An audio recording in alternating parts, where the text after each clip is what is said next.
أعوذ بالله من الشيطان الرجيم. بسم الله الرحمن الرحيم. طه ما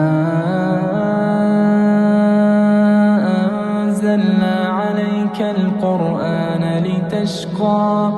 إلا تذكرة لمن يخشى تنزيلا ممن خلق الأرض والسماوات العلى الرحمن على العرش استوى له ما في السماوات وما في الأرض وما بينهما وما تحت الثرى وإن تجهر بالقول فإنه يعلم السر وأخفى الله لا إله إلا هو له الأسماء الحسنى وهل أتاك حديث موسى إذ رأى نارا فقال لأهلهم كثوا إني آنست نارا لعلي آتيكم منها بقبس أو أجد على النار هدى فلما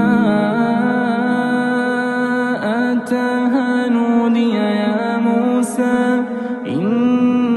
إني أنا ربك فاخلع نعليك إنك بالوادي المقدس طوى وأنا اخترتك فاستمع لما يوحى إنني أنا الله لا إله إلا أنا فاعبدني وأقم الصلاة لذكري إن الساعة آتية أكاد أخفيها لتجزى كل نفس بما تسعى فلا يصدنك عنها من لا يؤمن بها واتبع هواه فتردى وما تلك بيمينك يا موسى قال هي عصاي أتوكأ عليها وأهش بها على غنمي ولي فيها مآرب أخرى قال ألقها يا موسى فألقاها فإذا هي حية تسعى قال خذها ولا تخف سنعيدها سيرتها الأولى قال خذها ولا تخف سنعيدها سيرتها الأولى واضمم يدك إلى جناحك تخرج بيضاء من غير سوء آية أخرى لنريك من آياتنا الكبرى اذهب إلى فرعون إنه طغى قال رب اشرح لي صدري ويسر لي أمري واحلل عقدة من لساني يفقه قولي واجعل لي وزيرا من أهلي هارون أخي اشدد به أزري وأشركه في أمري كي نسبحك كثيرا ونذكرك كثيرا إنك كنت بنا بصيرا قال قد أوتيت سؤلك يا موسى ولقد مننا عليك مرة أخرى إذ أوحينا إلى أمك ما يوحى أن اقذفيه في التابوت فاقذفيه في اليم فليلقه اليم بالساحل يأخذه عدو لي وعدو له وألقى وألقيت عليك محبة مني ولتصنع على عيني إذ تمشي أختك فتقول هل أدلكم على من يكفله فرجعناك إلى أمك كي تقر عينها ولا تحزن وقتلت نفسا فنجيناك من الغم وفتناك فتونا فلبثت سنين في أهل مدين ثم جئت على قدري يا موسى واصطنعتك لنفسي اذهب أنت وأخوك بآياتي ولا تنيا في ذكري اذهبا إلى فرعون إنه طغى فقولا له قولا لينا لعله يتذكر أو يخشى قالا ربنا إننا نخاف أن يفرط علينا أو أن يطغى قال لا تخافا إنني معكما أسمع وأرى فأتياه فقولا إنا رسولا ربك فأرسل معنا بني إسرائيل ولا تعذبهم قد جئناك بآية من ربك والسلام على من اتبع الهدى إنا قد أوحي إلينا أن العذاب على من كذب وتولى قال فمن ربكما يا موسى قال ربنا الذي أعطى كل شيء خلقه ثم هدى قال فما بال القرون الأولى قال علمها عند ربي في كتاب لا يضل ربي ولا ينسى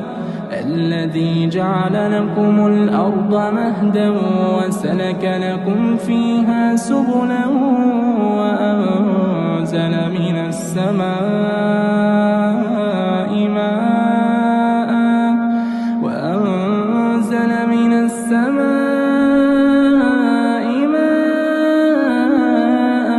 فأخرجنا به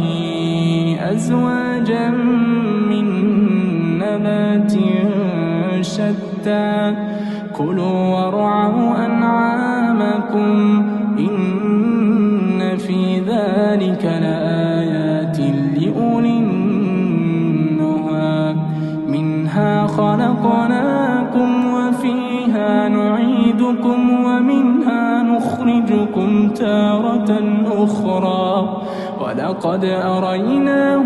آياتنا كلها فكذب وأبى قال أجئتنا لتخرجنا من أرضنا بسحرك يا موسى فلنأتينك بسحر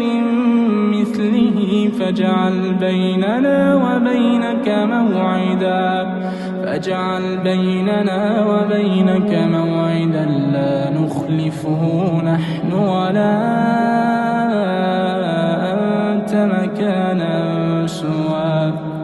قال موعدكم يوم الزينة وأن يحشر الناس ضحى فتولى فرعون فجمع كيده ثم أتى قال لهم موسى ويلكم لا تفتروا على الله كذبا فيسحتكم بعذاب وقد خاب من افترى فتنازعوا أمرهم بينهم وأسروا النجوى قالوا إن هذان لساحران يريدان أن يخرجاكم من أرضكم بسحرهما ويذهبا بطريقتكم المثلى فأجمعوا كيدكم ثم أتوا صفا وقد أفلح اليوم من استعلى قالوا يا موسى إما أن تلقي وإما أن نكون أول من ألقى قال بل ألقوا فإذا حبالهم وعصيهم يخيل إليه من سحرهم أنها تسعى فأوجس في نفسه خيفة موسى قلنا لا تخف إنك أنت الأعلى وألق ما في يمينك تلقف ما صنعوا إنما صنعوا كيد ساحر ولا يفلح الساحر حيث أتى فألقي السحرة سجدا قالوا آمنا برب هارون وموسى قال آمنتم له قبل أن آذن لكم إنه لكبيركم الذي علمكم السحر فلأقطعن أيديكم وأرجلكم من خلاف ولأصلبنكم في جذوع النخل ولتعلمن أينا أشد عذابا وأبقى قالوا لن نؤثرك على ما جاءنا من البينات والذي فطرنا فاقض ما أنت قاض إنما تقضي هذه الحياة الدنيا إنا آمنا بربنا ليغفر لنا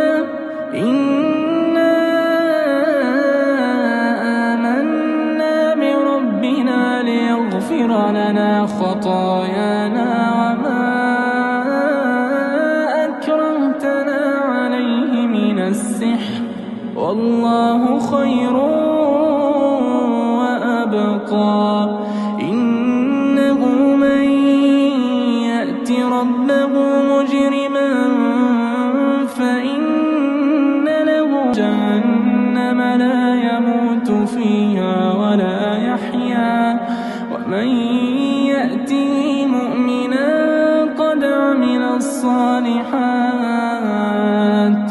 ومن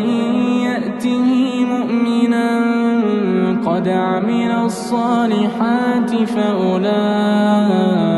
لهم الدرجات العلى جنات عدن تجري من تحتها الأنهار خالدين فيها وذلك جزاء من تزكى ولقد أوحينا إلى موسى أن أسر بعبادي فاضرب لهم طريقا في البحر يبسا لا تخاف دركا ولا تخشى فأتبعهم فرعون بجنوده فغشيهم من اليم ما غشيهم وأضل فرعون قومه وما هدى يا بني إسرائيل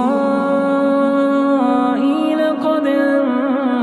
أنجيناكم من عدوكم ووعدناكم جانب الطور الأيمن ونزلنا عليكم المن والسلوى كلوا من طيبات ما رزقناكم ولا تطغوا فيه فيحل عليكم غضبي ومن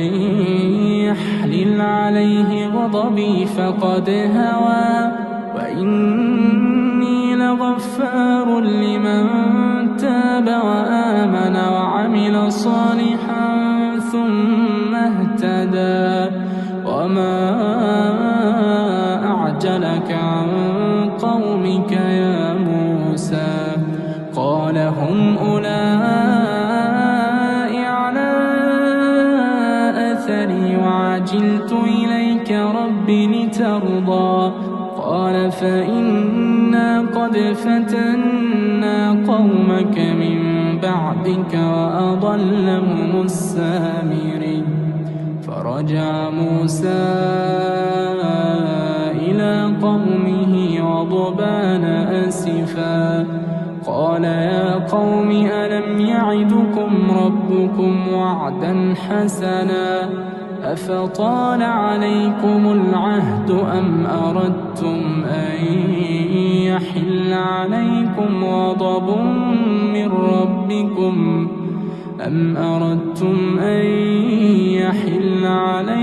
غضب من ربكم فأخلفتم موعدي قالوا ما أخلفنا موعدك بملكنا ولكننا حملنا أوزارا من زينة القوم فقذفناها فكذلك ألقى السامري فأخرج لهم عجلا جسدا له خوار فقالوا هذا إلهكم وإله موسى فنسي أفلا يرون ألا يرجع إليهم قولا ولا يملك لهم ضرا ولا نفعا ولقد قال لهم هارون من قبل يا قوم إنما فتنتم به وإن ربكم الرحمن فاتبعوني وأطيعوا أمري قالوا لن نبرح عليه عاكفين حتى يرجع إلينا موسى قال يا هارون ما منعك إذ رأيتهم ضلوا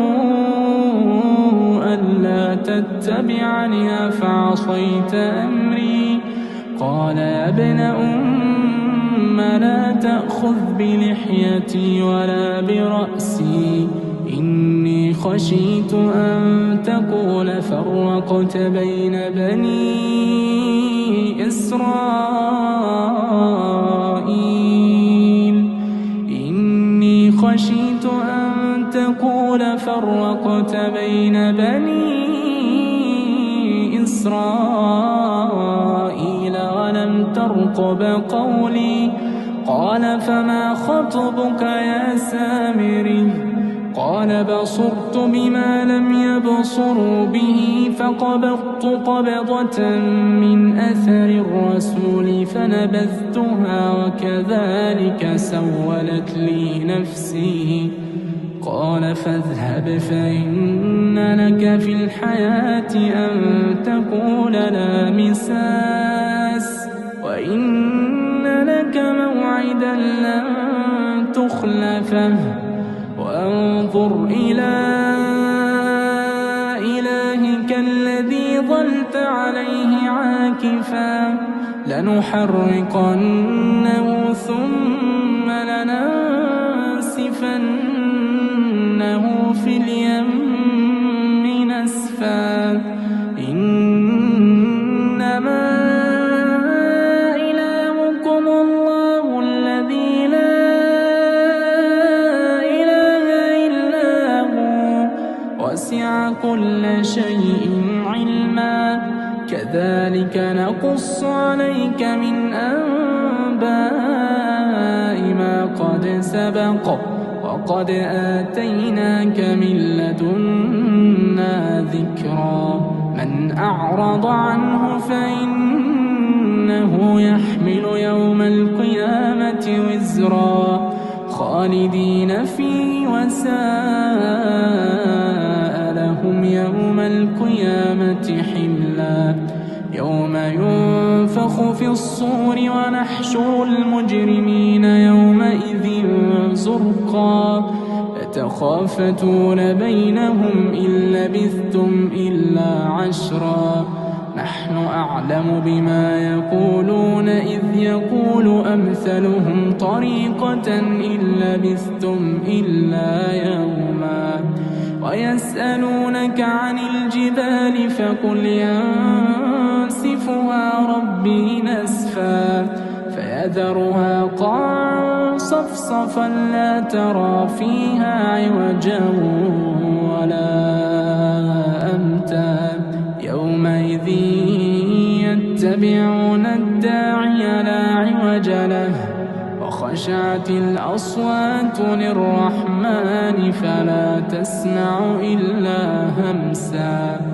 يومئذ لا تنفع الشفاعة إلا من أذن له الرحمن ورضي له قولا يعلم ما بين أيديهم وما خلفهم ولا يحيطون به علما وعنت الوجوه للحي القيوم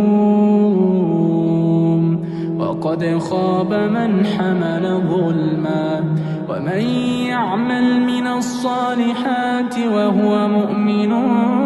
فلا يخاف ظلما ولا هضما وكذلك أنزلناه قرآنا عربيا وصرفنا فيه من الوعيد لعلهم يتقون أو يحدث لهم ذكرا فتعالى الله الملك الحق ولا تعجل بالقرآن من قبل أن يقضى إليك وحيه وقل رب زدني علما ولقد عهدنا إلى آدم من قبل فنسي ولم نجد له عزما وإذ قلنا للملائكة اسجدوا لآدم فسجدوا إلا إبليس أبى فقلنا يا آدم إن هذا عدو لك ولزوجك فلا يخرجنكما من الجنة فتشقى إن لك ألا تجوع فيها ولا تعرى وأنك لا تظمأ فيها ولا تضحى فوسوس إليه الشيطان قال يا آدم هل أدلك على شجرة الخلد وملك لا يبلى فأكلا منها فبدت لهما سوآتهما وطفقا يخصفان عليهما من ورق الجنة وعصى آدم ربه فغوى ثم اجتباه ربه فتاب عليه وهدى قال اهبطا منها جميعا بعضكم لبعض عدو فإما يأتينكم مني هدى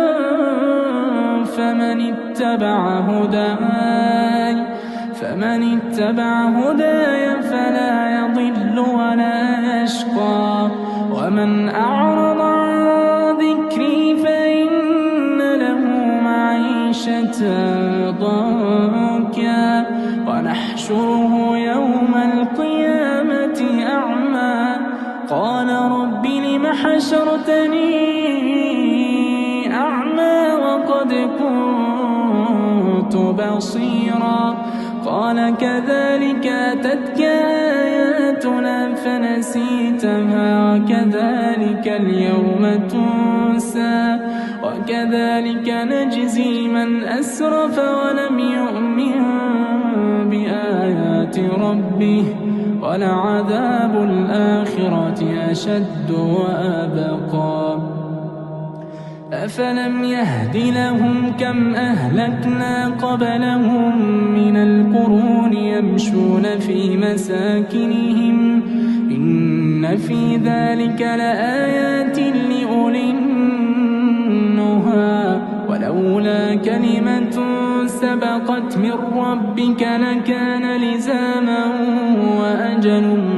مسمى فاصبر على ما يقولون وسبح بحمد ربك قبل طلوع الشمس وقبل غروبها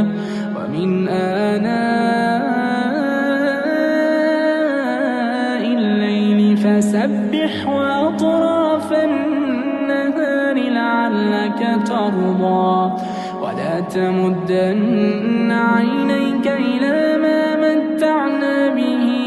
أزواجا منهم زهرة الحياة الدنيا لنفتنهم فيه ورزق ربك خير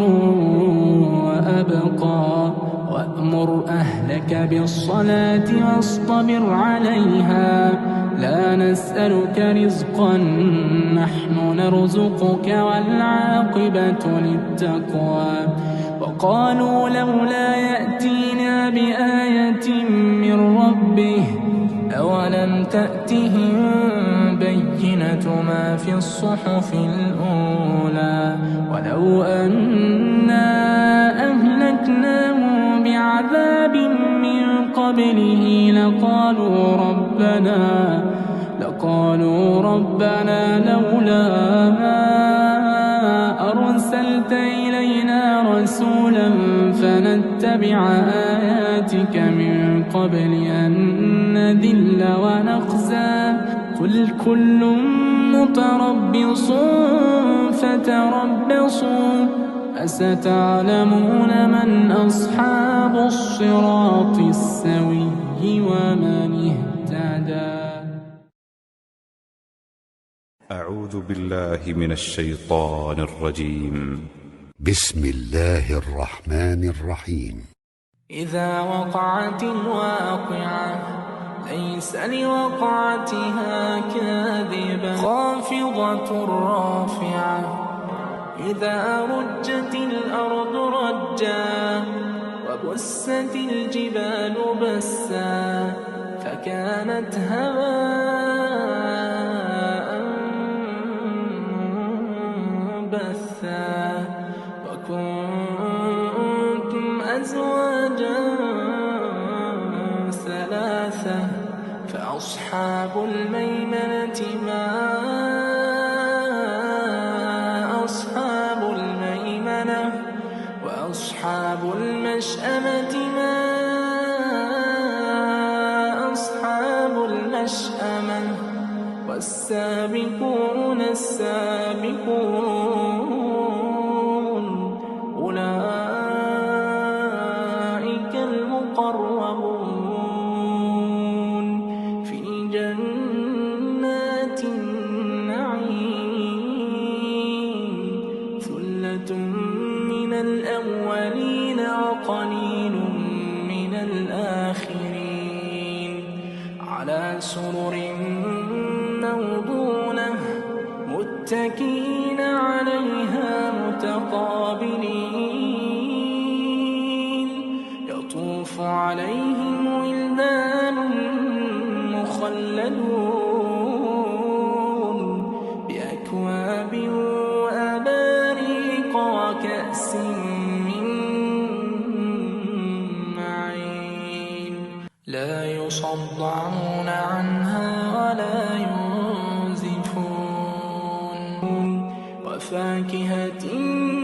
مما يتخيرون ولحم طير مما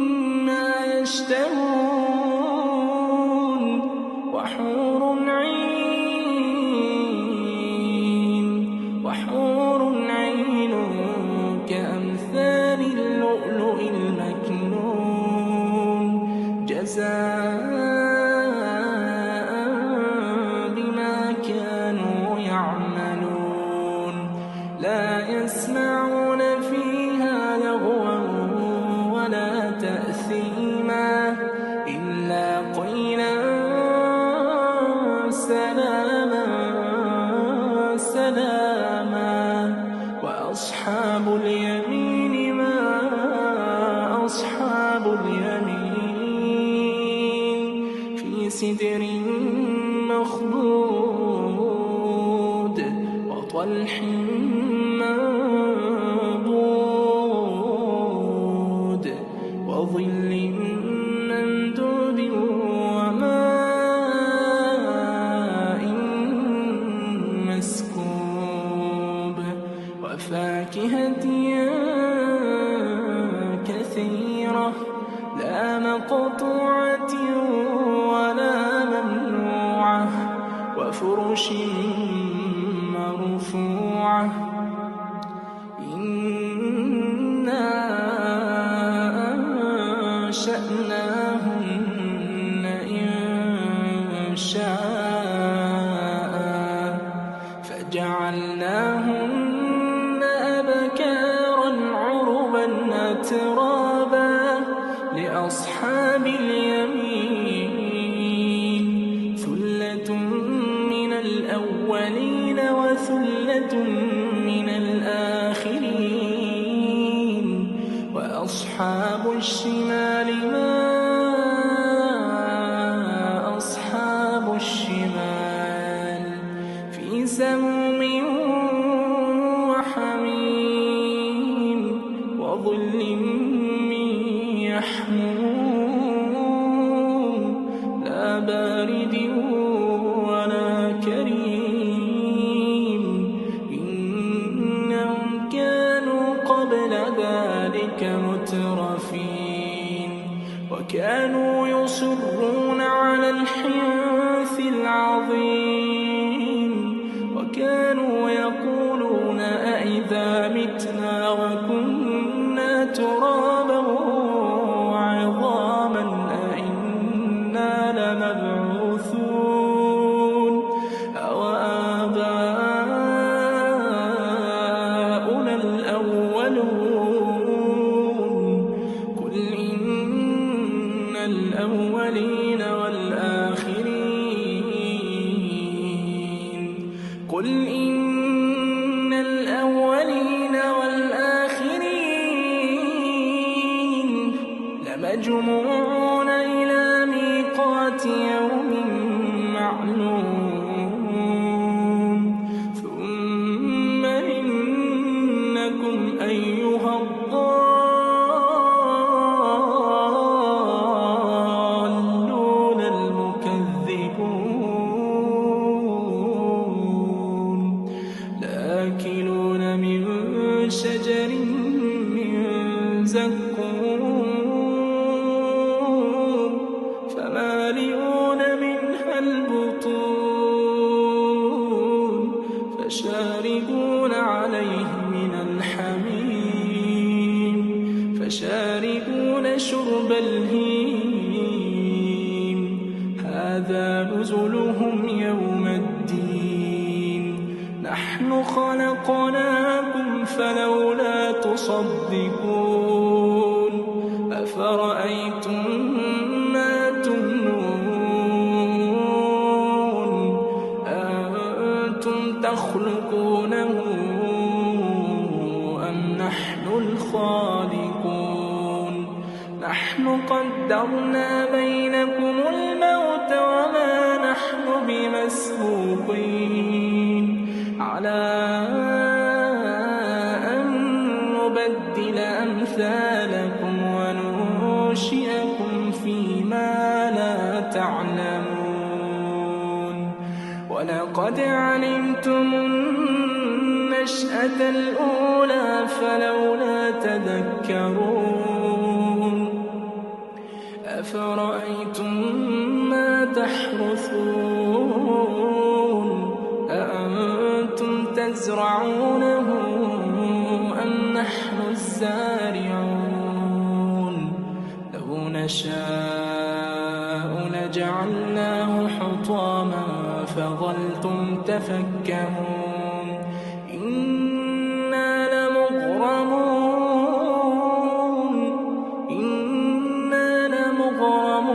بل نحن محرومون أفرأيتم الماء الذي تشربون أأنتم أنزلتموه من المزن أم نحن المنزلون لو نشاء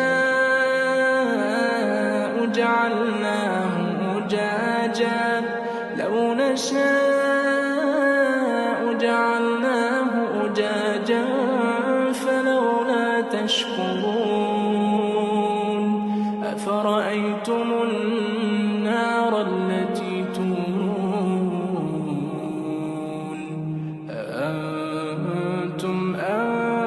أنشأتم شجرتها أم نحن المنشئون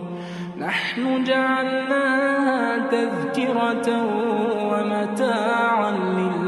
للمقوين فسبح باسم ربك العظيم فلا أقسم بمواقع النجوم وإنه لقسم لو تعلمون عظيم إنه لقرآن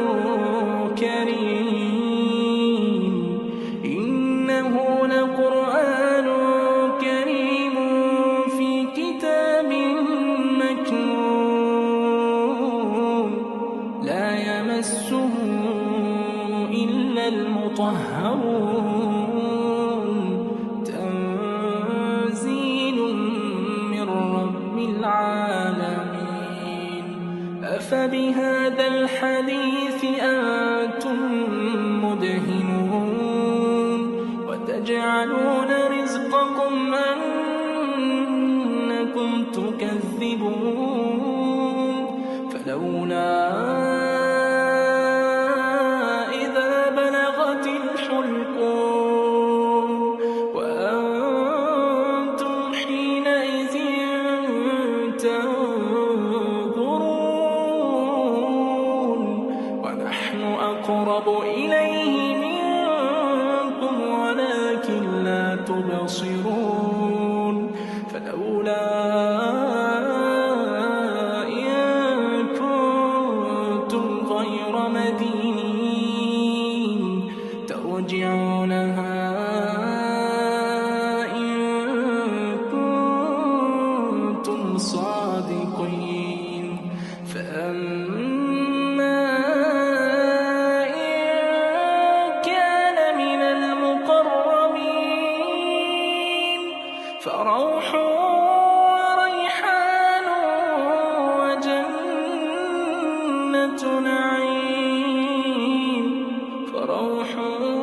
وريحان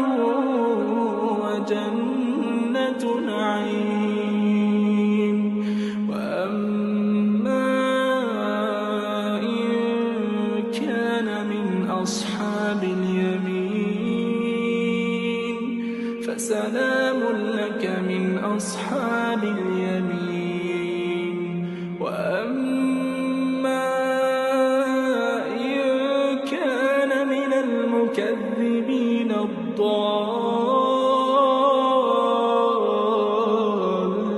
الضالين فنزل من حميم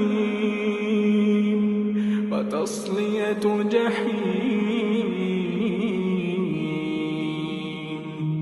إن هذا لهو حق اليقين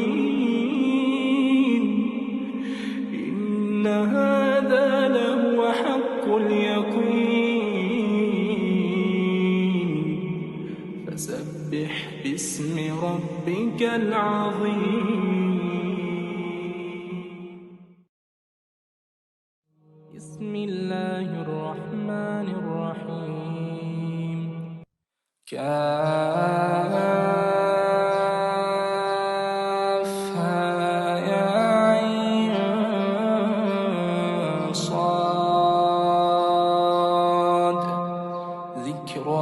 رحمة ربك عبده زكريا إذ نادى ربه نداء خفيا قال رب إني وهن العظم مني واشتعل الرأس شيبا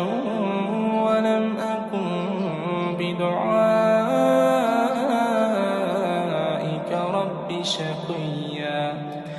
وإني خفت الموالي من ورائي وكانت امرأتي عاقرا فهب لي من لدنك وليا يرثني ويرث من آل يعقوب واجعله رب رضيا يا زكريا إنا نبشرك بغلام اسمه يحيى لم نجعل له من قبل سميا قال رب أنى يكون لي غلام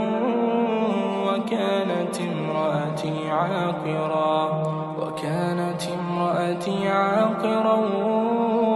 وقد بلغت من الكبر عتيا قال كذلك قال ربك هو علي هين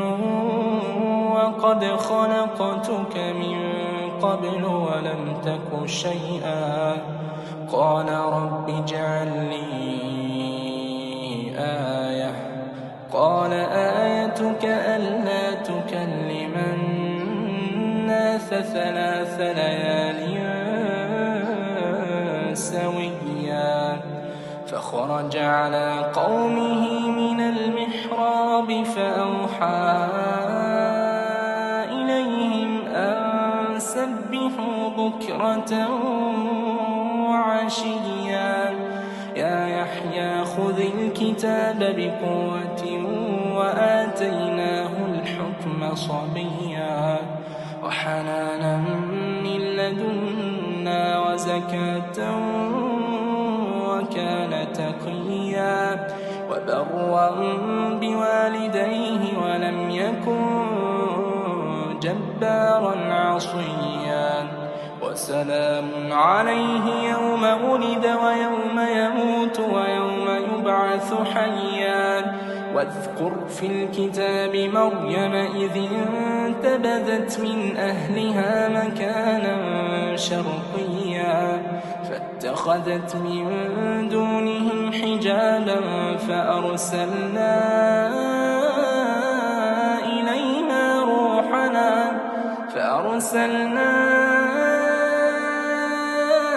إليها روحنا فتمثل لها بشرا سويا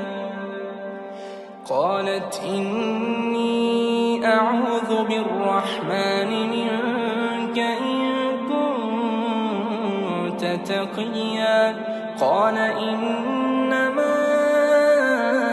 أنا رسول ربك لأهب لك غلاما زكيا قالت أنى يكون لي غلام ولم يمسسني بشر ولم أك بغيا قال كذلك قال ربك هو علي هين ولنجعله آية للناس ورحمة منا وكان أمرا مقضيا فحملته فانتبذت به مكانا قصيا فأجاءها المخاض إلى جذع النخلة قالت يا ليتني مت قبل هذا وكنت نسيا منسيا فناداها من تحتها ألا تحزني قد جعل ربك تحتك سريا وهزي إليك بجذع النخلة تساقط عليك رطبا جنيا فكلي واشربي وقري عينا فإما ترين من البشر أحدا فقولي إني نذرت للرحمن صوما فلن أكلم اليوم إنسيا فأتت به قومها تحمله قالوا يا مريم لقد جئت شيئا فريا يا أخت هارون ما كان أبوك امرأ سوء وما كانت أمك بغيا فأشارت إليه قالوا كيف نكلم من كان في المهد صبيا قال إني عبد الله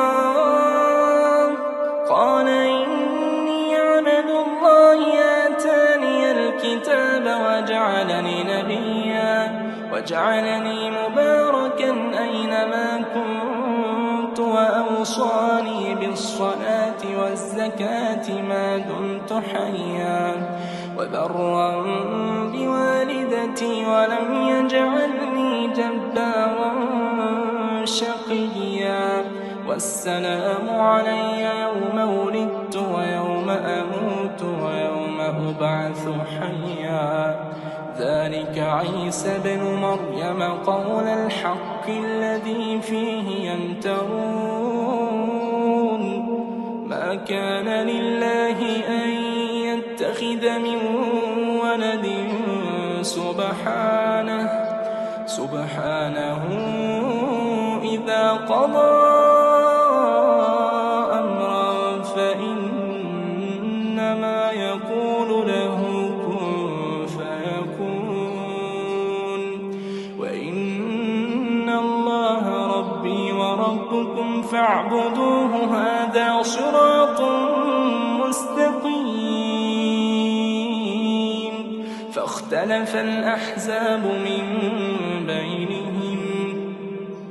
فاختلف الأحزاب من بينهم فويل للذين كفروا من مشهد يوم عظيم أسمع بهم وأبصر يوم يأتوننا لكن الظالمون اليوم في ضلال مبين وأنذرهم يوم الحسرة إذ قضي الأمر وهم في غفلة وهم لا يؤمنون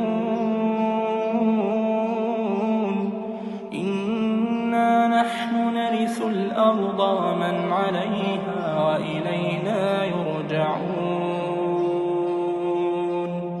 واذكر في الكتاب إبراهيم إنه كان صديقا نبيا إذ قال لأبيه يا أبت لم تعبد ما لا يسمع ولا يبصر ولا يغني عنك شيئا يا أبت إني قد جاءني من العلم ما لم يأتك فاتبعني أهدك صراطا سويا يا أمت لا تعبد الشيطان إن الشيطان كان للرحمن عصيا يا أبت إني أخاف أن يمسك عذاب من الرحمن فتكون للشيطان وليا قال أراغب أنت عن آلهتي يا إبراهيم لئن لم تنته لأرجمنك واهجرني مليا قال سلام عليك سأستغفر لك ربي حنفيا وأعتزلكم وما تدعون من دون الله وأدعو ربي عسى ألا أكون بدعاء ربي شقيا فلما اعتزلهم وما يعبدون من دون الله وهبنا له إسحاق ويعقوب وكلا جعلنا نبيا ووهبنا لهم من رحمتنا وجعلنا لهم لسان صدق عليا واذكر في الكتاب موسى إنه كان مخلصا وكان رسولا نبيا وناديناه من جانب الطور الأيمن وقربناه نجيا ووهبنا له من رحمتنا أخاه هارون نبيا واذكر في الكتاب إسماعيل إنه كان صادق الوعد وكان رسولا نبيا وكان يأمر أهله بالصلاة والزكاة وكان عند ربه مرضيا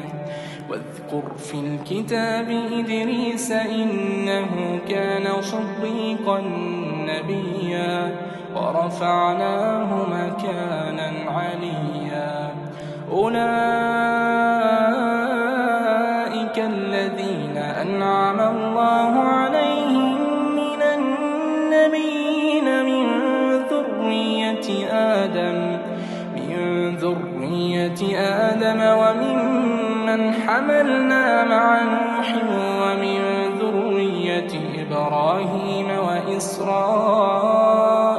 وممن هدينا واجتبينا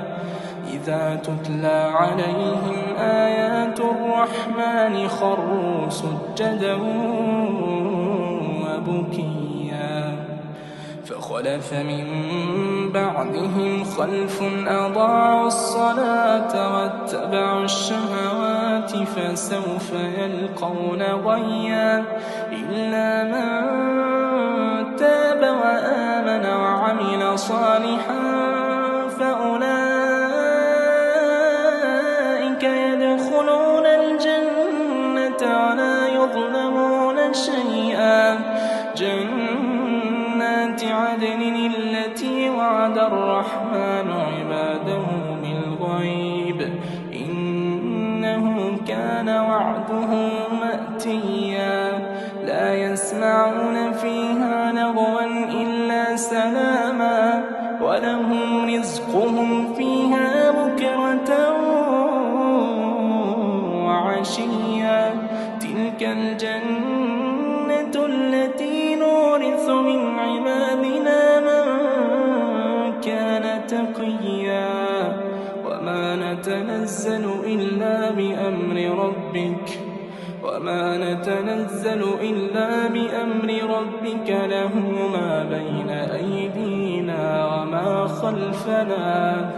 له ما بين أيدينا وما خلفنا وما بين ذلك وما كان ربك نسيا رب السماوات والأرض وما بينهما فاعبده واصطبر لعبادته هل تعلم له سميا ويقول الإنسان وإذا ما مت لسوف أخرج حيا أولا يذكر الإنسان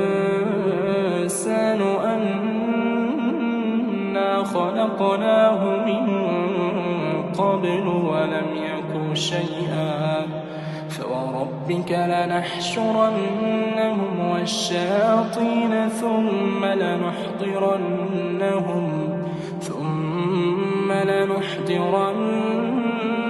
حول جهنم جثيا جثيا ثم لننزعن من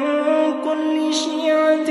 أيهم أشد على الرحمن عتيا ثم لنحن أعلم بالذين هم أولى بها صليا وإن منكم إلا واردها كان على ربك حتما مقضيا ثم ننجي الذين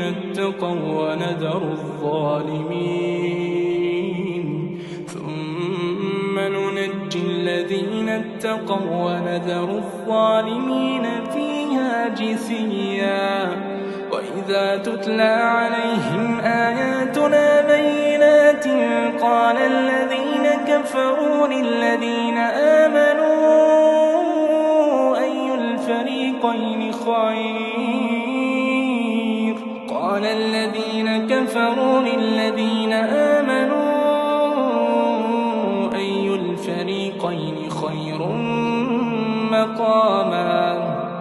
أي الفريقين خير مقاما وأحسن نديا وكم أهلكنا قبلهم من قوم هم أحسن أثاثا ورئيا قل من كان في الضلالة فليمدد له الرحمن مدا حتى إذا رأوا ما يوعدون إما العذاب وإما الساعة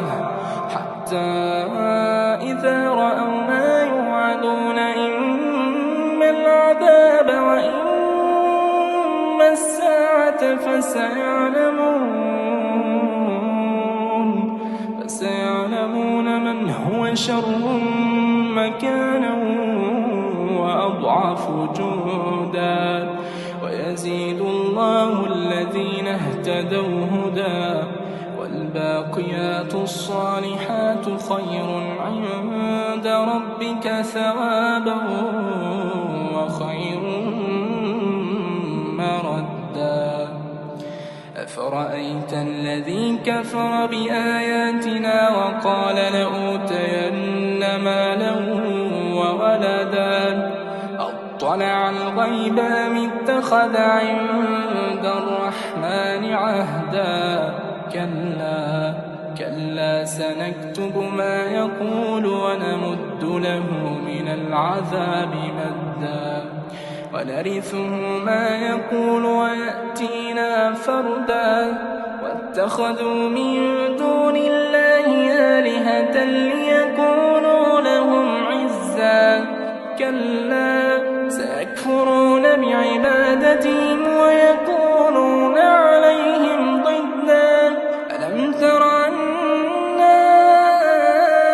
أرسلنا الشياطين على الكافرين تؤزهم أزا فلا تعجل عليهم إنما نعد لهم عدا يوم نحشر المتقين إلى الرحمن وفدا ونسوق المجرمين إلى جهنم وردا لا يملكون الشفاعة إلا من اتخذ عند الرحمن عهدا وقالوا اتخذ الرحمن ولدا لقد جئتم شيئا إدا تكاد السماوات يتفطرن منه وتنشق الأرض وتخر الجبال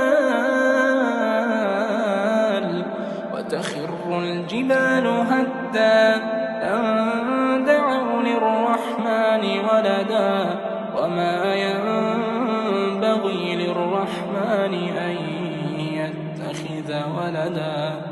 إن كل من في السماوات والأرض إلا آتي الرحمن عبدا لقد أحصاهم وعدهم عدا وكلهم آتيه يوم القيامة فردا إن الذين آمنوا وعملوا الصالحات سيجعل لهم الرحمن ودا فإنما يسرناه بلسانك لتبشر به المتقين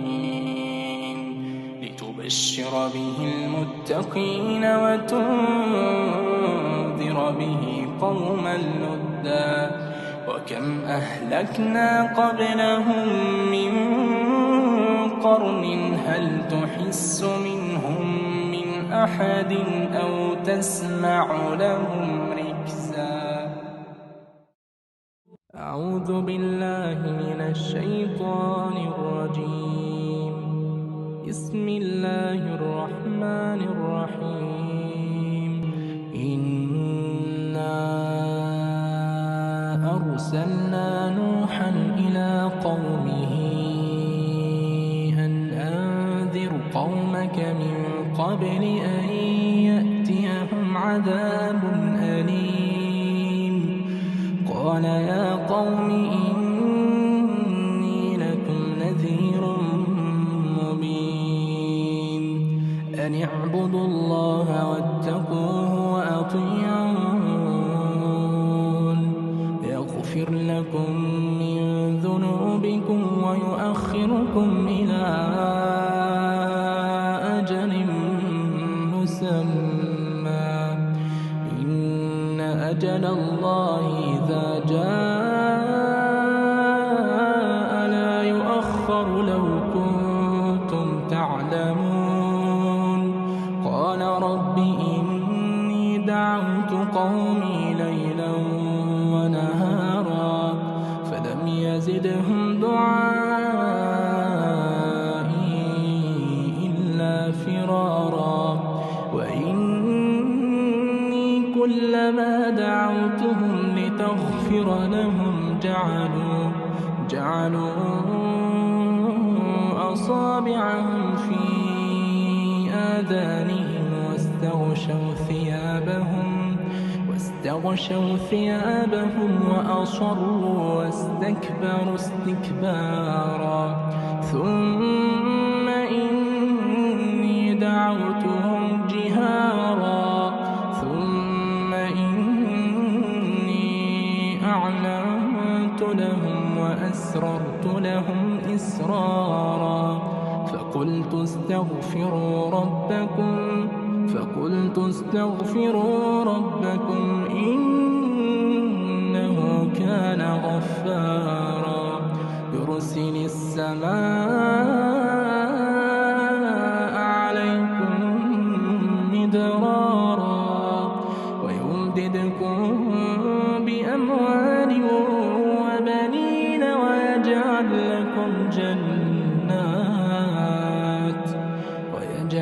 لكم جنات ويجعل لكم أنهارا ما لكم لا ترجون لله وقارا وقد خلقكم أطوارا ألم تروا كيف خلق الله 7 سماوات طباقا وجعل القمر فيهن نورا وجعل الشمس سراجا والله أنبتكم من الأرض نباتا ثم يعيدكم فيها ويخرجكم إخراجا والله جعل لكم الأرض بساطا لتسلكوا منها سبلا فجاجا قال نوح رب إنهم عصوني واتبعوا من لم يزده ماله وولده إلا خسارا ومكروا مكرا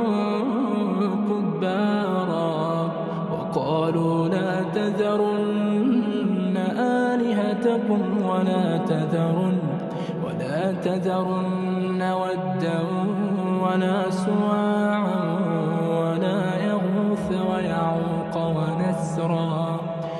وقد أضلوا كثيرا ولا تزد الظالمين إلا ضلالا مما خطيئاتهم أغرقوا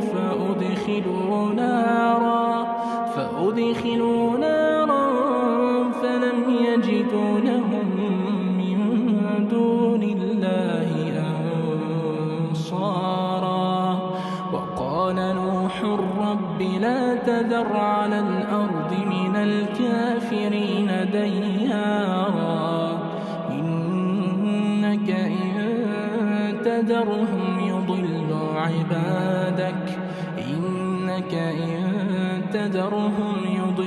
عبادك ولا يلدوا إلا فاجرا كفارا رب اغفر لي ولوالدي ولمن دخل بيتي مؤمنا وللمؤمنين والمؤمنات ولا تزد الظالمين إلا تبارا. أعوذ بالله من الشيطان الرجيم. بسم الله الرحمن الرحيم. الذين كفروا وصدوا عن سبيل الله أضل أعمالهم والذين آمنوا وعملوا الصالحات وآمنوا بما نزل على محمد وهو الحق من ربهم كفر عنهم سيئاتهم وأصلح بالهم ذلك بأن الذين كفروا اتبعوا الباطل وأن الذين آمنوا اتبعوا الحق من ربهم كذلك يضرب الله للناس أمثالهم فإذا لقيتم الذين كفروا فضرب الرقاب حتى إذا أثخنتموهم فشدوا الوثاق فإما منا بعد وإما فداء حتى تضع الحرب أوزارها ذلك ولو يشاء الله لانتصر منهم ولكن ليبلو بعضكم ببعض والذين قتلوا في سبيل الله فلن يضل أعمالهم سيهديهم ويصلح بالهم ويدخلهم الجنة عرفها لهم يا أيها الذين آمنوا إن تنصروا الله ينصركم ويثبت أقدامكم والذين كفروا فتعسا لهم وأضل أعمالهم ذلك بأنهم كرهوا ما أنزل الله فأحبط أعمالهم أفلم يسيروا في الأرض فينظروا كيف كان عاقبة الذين من قبلهم دمر الله عليهم وللكافرين أمثالها ذلك بأن الله مولى الذين آمنوا وأن الكافرين لا مولى لهم إن الله يدخل الذين آمنوا وعملوا الصالحات جنات تجري من تحتها الأنهار والذين كفروا يتمتعون ويأكلون كما تأكل الأنعام والنار مثوى لهم. وكأين من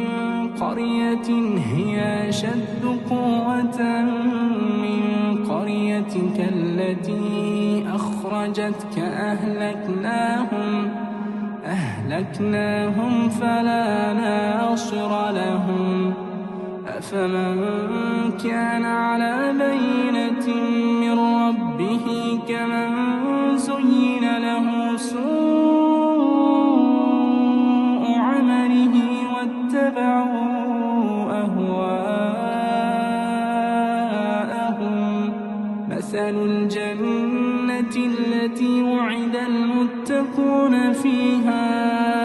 أنهار من ماء غير آسٍ وأنهار من لبن لم يتغير طعمه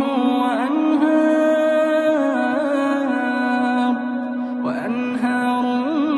من خمر لذة للشاربين وأنهار من عسل مصفى ولهم فيها من كل الثمرات ومغفرة من ربهم كمن هو خالد في النار وسقوا ماء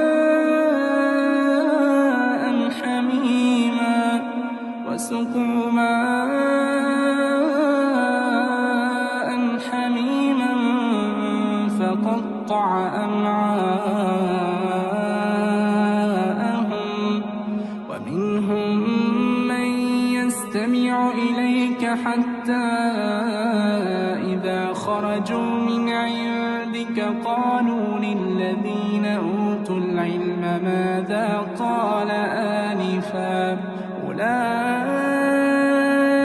الذين طبع الله على قلوبهم واتبعوا أهواءهم. والذين اهتدوا زادهم هدى وآتاهم تقواهم. فهل ينظرون إلا الساعة أن تأتيهم بغتة فقد جاء أشراطها فأنى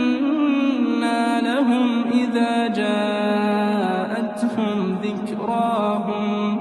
فاعلم أنه لا إله إلا الله واستغفر لذنبك وللمؤمنين والمؤمنات والله يعلم متقلبكم ومثواكم. ويقول الذين آمنوا لولا نزلت سورة فإذا أنزلت سورة محكمة وذكر فيها القتال رأيت الذين في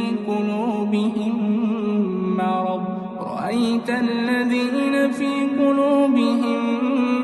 مرض ينظرون إليك نظر المغشي عليه من الموت فأولى لهم طاعة وقول معروف. فإذا عزم الأمر فلو صدقوا الله لكان خيرا لهم. فهل عسيتم إن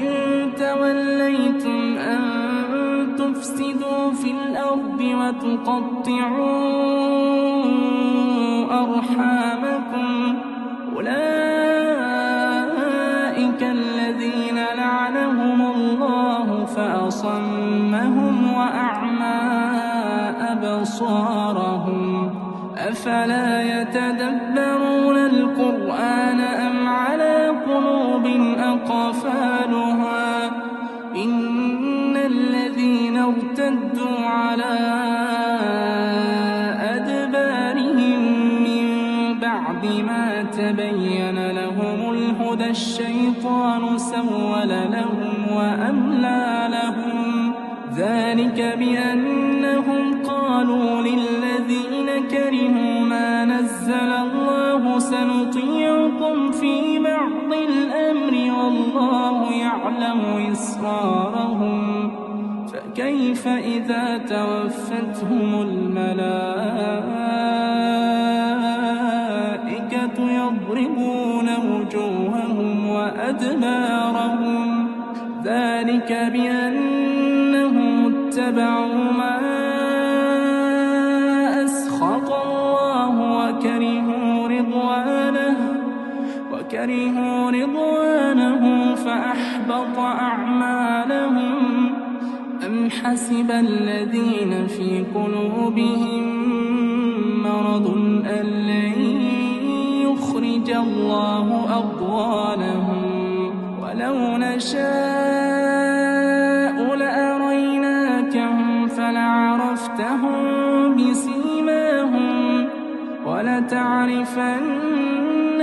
في لحن القول والله يعلم أعمالكم ولنبلونكم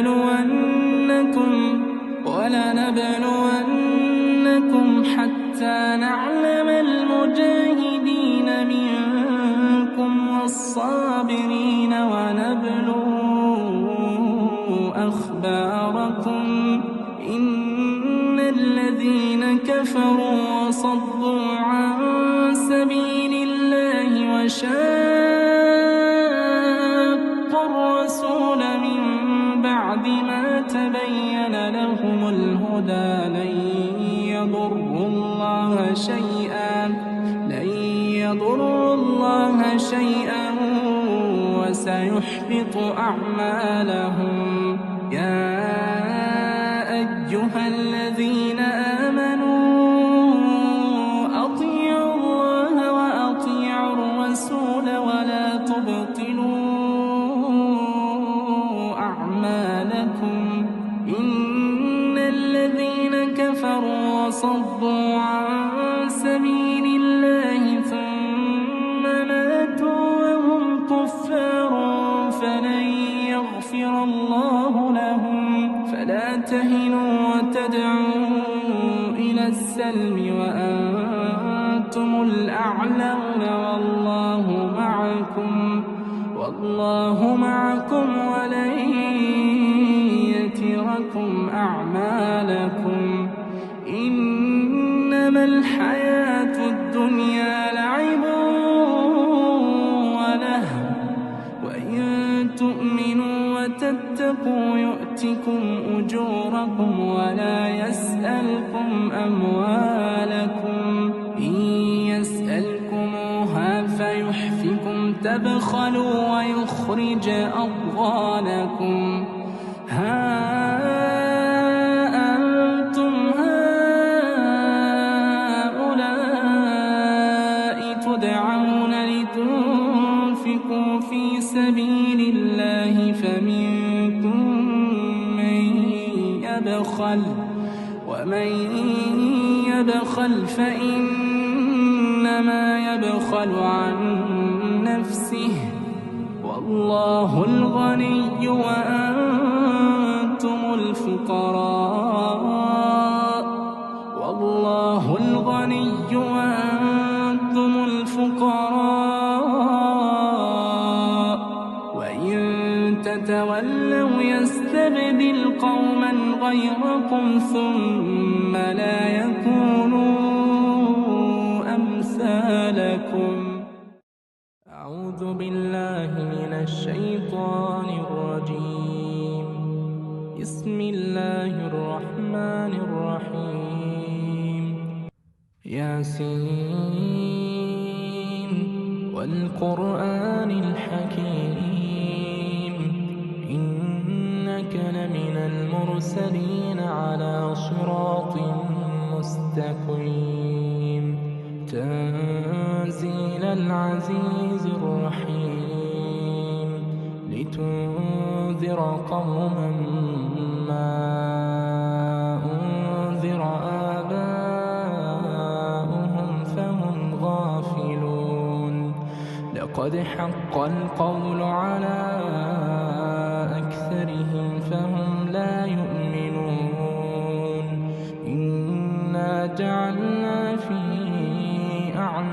أعناقهم أغلالا فهي إلى الأذقان فهم مقمحون وجعلنا من بين أيديهم سدا ومن خلفهم سدا فأغشيناهم فهم لا يبصرون وسواء عليهم أأنذرتهم أم لم تنذرهم لا يؤمنون إنما تنذر من اتبع الذكر وخشي الرحمن بالغيب فبشره بمغفرة وأجر كريم إنا نحن نحيي الموتى ونكتب ما قدموا وآثارهم وكل شيء أحصيناه في إمام مبين واضرب لهم مثلا أصحاب القرية إذ جاءها المرسلون إذ أرسلنا إليهم اثنين فكذبوهما فعززنا بثالث فقالوا إنا إليكم مرسلون قالوا ما أنتم إلا بشر مثلنا وما أنزل الرحمن من شيء إن أنتم إلا تكذبون قالوا ربنا يعلم إنا إليكم لمرسلون وما علينا إلا البلاغ المبين قالوا إنا تطيرنا بكم لئن لم تنتهوا لنرجمنكم وليمسنكم منا عذاب أليم قالوا طائركم معكم أئن ذكرتم بل أنتم قوم مسرفون وجاء من أقصى المدينة رجل يسعى قال يا قوم اتبعوا المرسلين اتبعوا من لا يسألكم أجرا وهم مهتدون وما لي لا أعبد الذي فطرني وإليه ترجعون أأتخذ من دونه آلهة إن يردني الرحمن بضر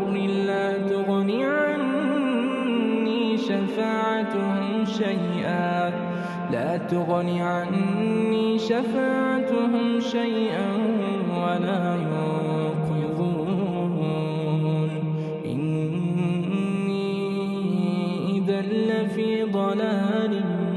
مبين إني آمنت بربكم فاسمعون قيل ادخل الجنة قال يا ليت قومي يعلمون بما غفر لي ربي وجعلني من المكرمين وما أنزلنا على قومه من بعده من جند من السماء وما كنا منزلين إن كانت إلا صيحة واحدة فإذا هم خامدون حسرة على العباد ما يأتيهم من رسول إلا كانوا به يستهزئون ألم يروا كم أهلكنا قبلهم من القرون أنهم إليهم لا يرجعون وإن كل لما جميع لدينا محضرون وآية لهم الأرض الميتة أحييناها وأخرجنا منها حبا فمنه يأكلون وجعلنا فيها جنات من نخيل وأعناب وفجرنا فيها من العيون ليأكلوا من ثمره وما عملته أيديهم أفلا يشكرون سبحان الذي خلق الأزواج كلها مما تنبت الأرض ومن أنفسهم ومما لا يعلمون وآية لهم الليل نسلخ منه النهار فإذا هم مظلمون والشمس تجري لمستقر لها ذلك تقدير العزيز العليم والقمر قدرناه منازل حتى عاد كالعرجون القديم لا الشمس ينبغي لها أن تدرك القمر ولا الليل سابق النهار وكل في فلك يسبحون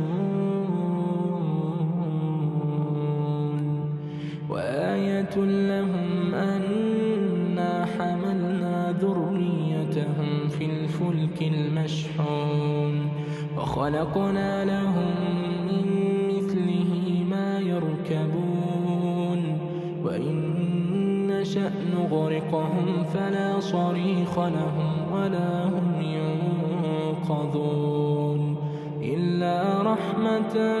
منا ومتاعا إلى حين وإذا قيل لهم اتقوا ما بين أيديكم وما خلفكم لعلكم ترحمون وما تأتيهم من آية من آيات ربهم إلا كانوا عنها معرضين وإذا قيل لهم أنفقوا مما رزقكم الله قال الذين كفروا للذين آمنوا أنطعم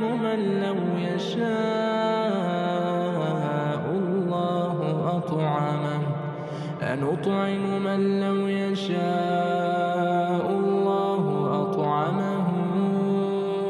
إن أنتم إلا في ضلال مبين ويقولون متى هذا الوعد إن كنتم صادقين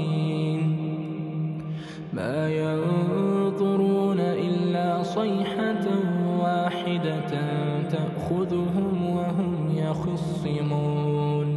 فلا يستطيعون توصية ولا إلى أهلهم يرجعون ونفخ في الصور فإذا هم من الأجداث إلى ربهم ينسلون قالوا يا ويلنا من بعثنا من مرقدنا هذا ما وعد الرحمن وصدق المرسلون إن كانت إلا صيحة واحدة فإذا هم جميع لدينا يوم لا تظلم نفس شيئا ولا تجزون إلا ما كنتم تعملون إن أصحاب الجنة اليوم في شغل فاكهون هم وأزواجهم في ظلال على الأرائك متكئون لهم فيها فاكهة ولهم ما يدعون سلام قولا من رب رحيم وامتازوا اليوم أيها المجرمون ألم أعهد إليكم يا بني آدم ألا تعبدوا الشيطان إنه لكم عدو مبين وأن اعبدوني هذا صراط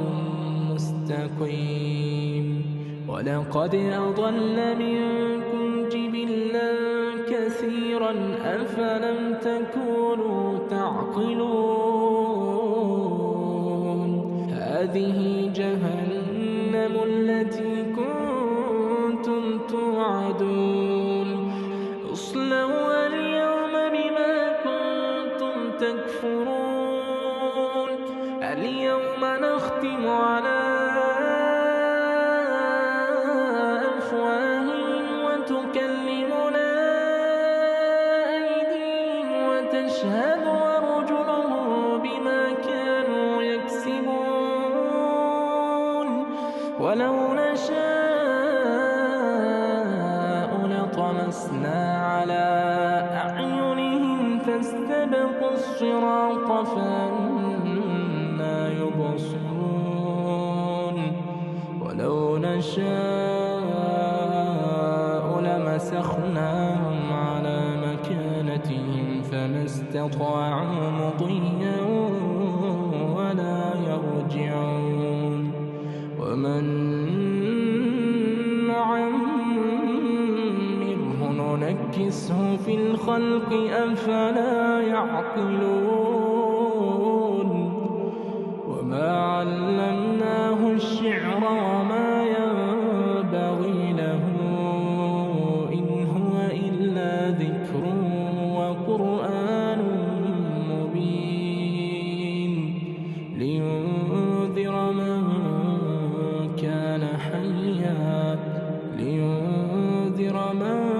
كان حيا ويحق القول على الكافرين أولم يروا أنا خلقنا لهم مما عملت أيدينا أنعاما فهم لها مالكون وذللناها لهم فمنها ركوبهم ومنها يأكلون ولهم فيها منافع ومشارب أفلا يشكرون واتخذوا من دون الله آلهة لعلهم ينصرون لا يستطيعون نصرهم وهم لهم جند محضرون فلا يحزنك قولهم إنا نعلم ما يسرون وما يعلنون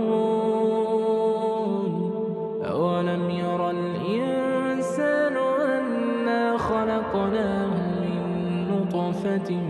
فإذا هو خصيم مبين وضرب لنا مثلا ونسي خلقه قال من يحيي العظام وهي رميم قل يحييها الذي أنشأها أول مرة وهو بكل خلق عليم الذي الذي جعل لكم من الشجر الأخضر نارا فإذا أنتم منه توقدون أوليس الذي خلق السماوات والأرض بقادر على أن يخلق مثلهم بلى وهو الخلاق العليم إنما أمره إذا أراد شيئا أن يكون له كن فيكون فسبحان الذي بيده ملكوت كل شيء وإليه ترجعون.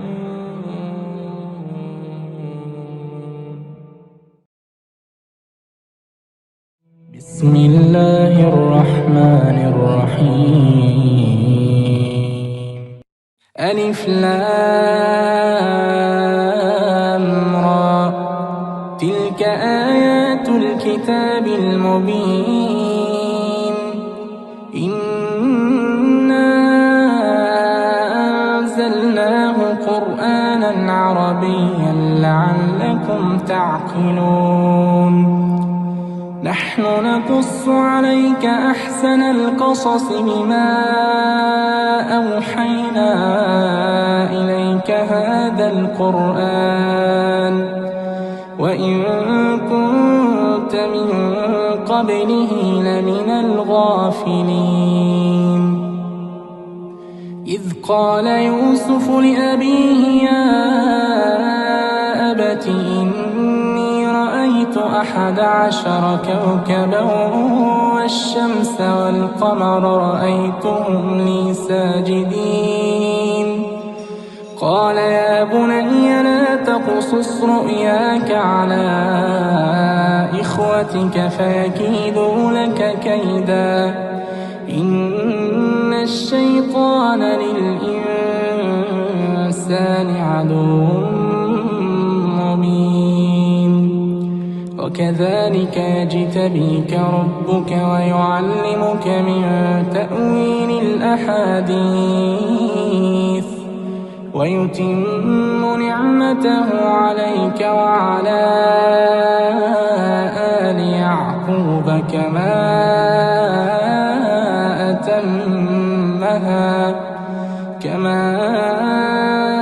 أتمها على أبويك من قبل إبراهيم وإسحاق إن ربك عليم حكيم لقد كان في يوسف وإخوته آيات للسائلين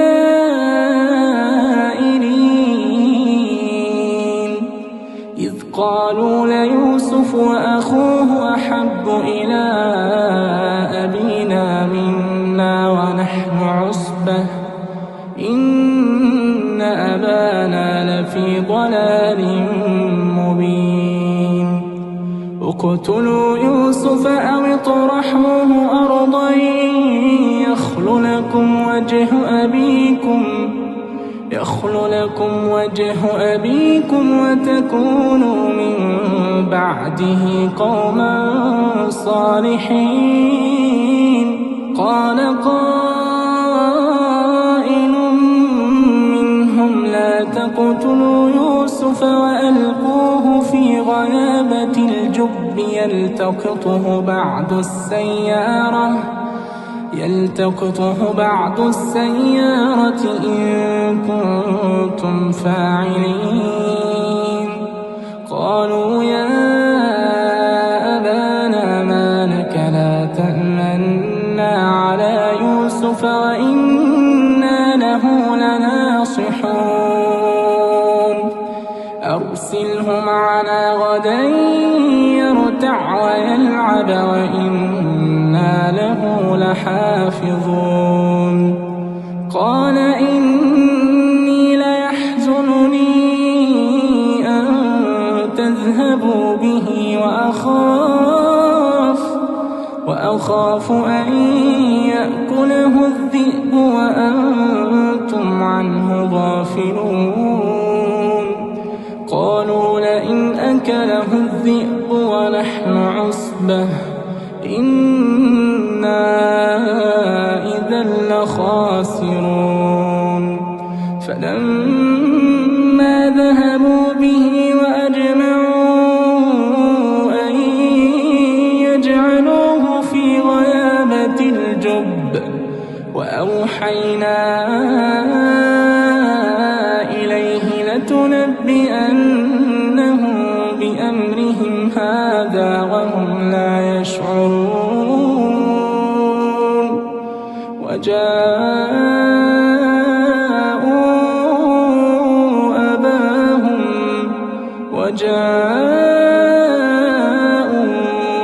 أباهم عشاء يبكون. قالوا يا أبانا إنا ذهبنا نستبق وتركنا يوسف عند متاعنا فأكله الذئب وما أنت بمؤمن لنا. وتركنا يوسف عند متاعنا فأكله الذئب وما أنت بمؤمن لنا ولو كنا صادقين. وجاءوا على قميصه بدم كذب قال بل سولت لكم أنفسكم أمرا فصبر جميل والله المستعان على ما تصفون. وجاءت سيارة فأرسلوا واردهم فأدلى دلوه قال يا بشرى هذا غلام وأسروه بضاعة والله عليم بما يعملون. وشروه بثمن بخس دراهم معدودة وكانوا فيه من الزاهدين. وقال الذي اشتراه من مصر لامرأته أكرمي مثواه عسى أن ينفعنا أو نتخذه ولدا. وكذلك مكنا ليوسف في الأرض ولنعلمه من تأويل الأحاديث والله غالب على أمره ولكن أكثر الناس لا يعلمون. ولما بلغ أشده آتيناه حكما وعلما وكذلك نجزي المحسنين. وراودته التي هو في بيتها عن نفسه وغلقت الأبواب وقالت هيت لك قال معاذ الله إنه ربي أحسن مثواي إنه لا يفلح الظالمون. ولقد همت به وهم بها لولا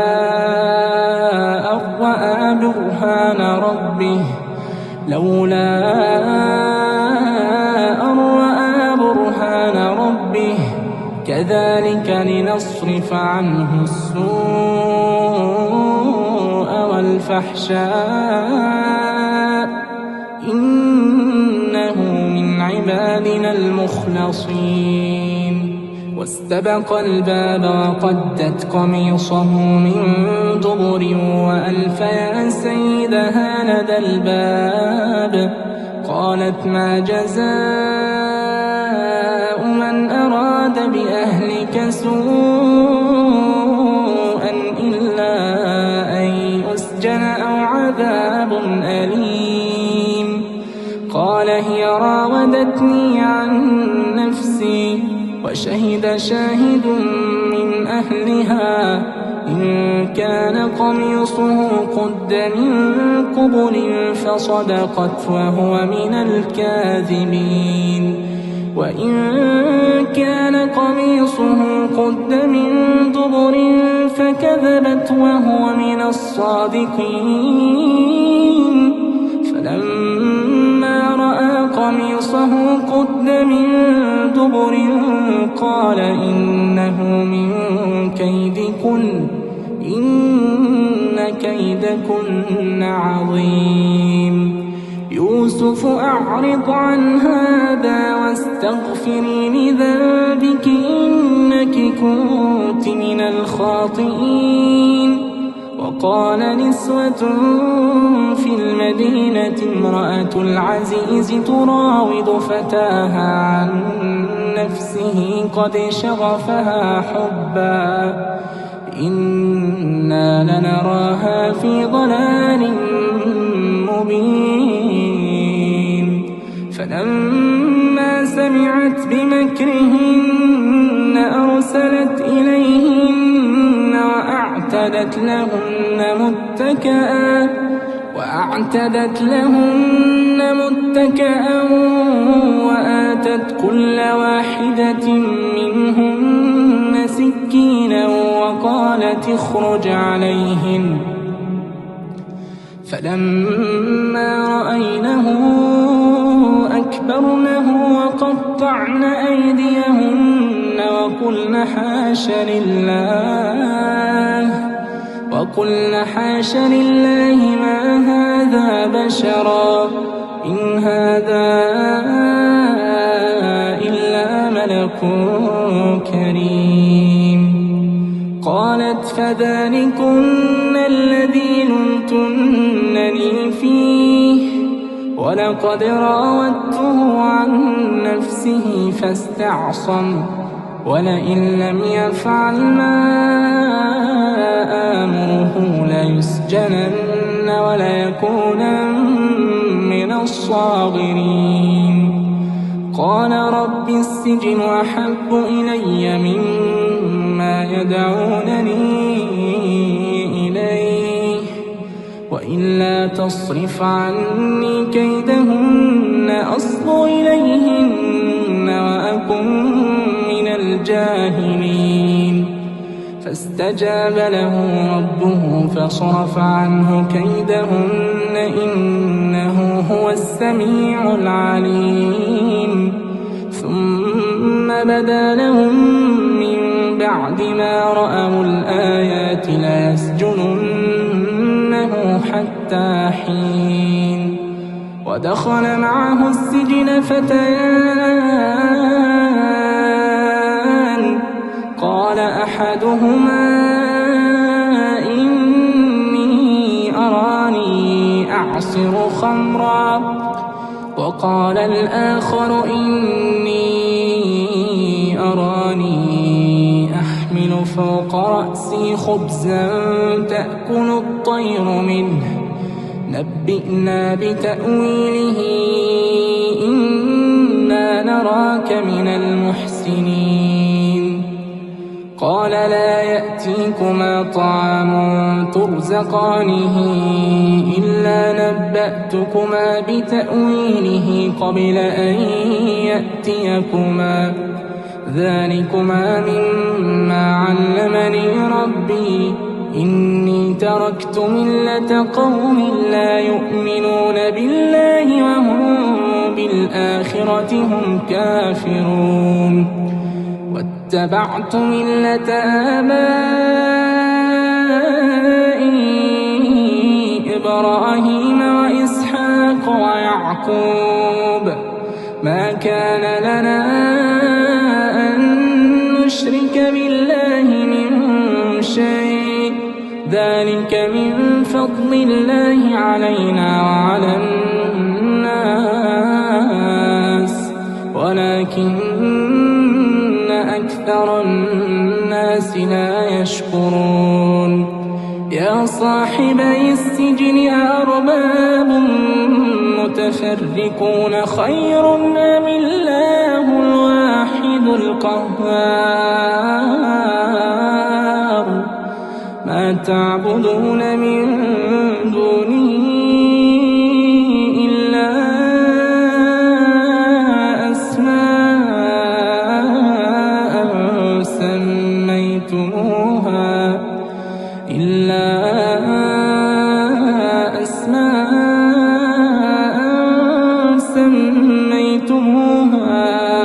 أنتم وآباؤكم ما أنزل الله بها من سلطان إن الحكم إلا لله أمر ألا تعبدوا إلا إياه ذلك الدين القيم ولكن أكثر الناس لا يعلمون يا صاحبي السجن أما أحدكما فيسقي ربه خمرا وأما الآخر فيصلب فتأكل الطير من رأسه قضي الأمر الذي فيه تستفتيان وقال للذي ظن أنه ناج منهما اذكرني عند ربك فأنساه الشيطان ذكر ربه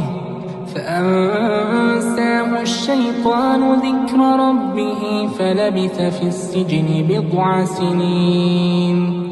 وقال الملك إني أرى 7 بقرات سمان يأكلهن 7 عجاف و7 سنبلات خضر وأخر يابسات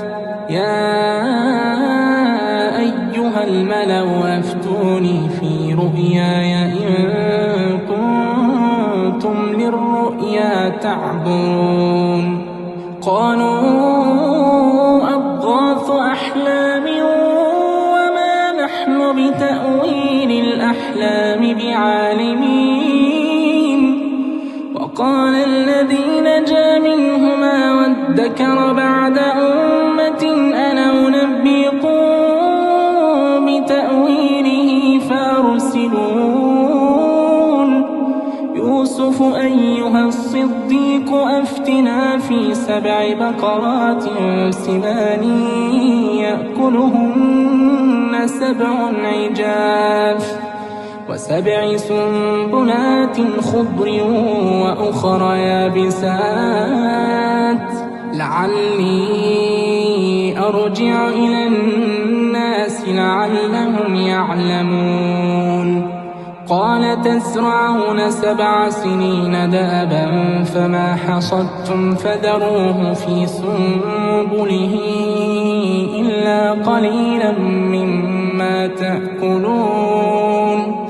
ثم يأتي من بعد ذلك 7 شداد يأكلن ما قدمتم لهن إلا قليلا مما تحصنون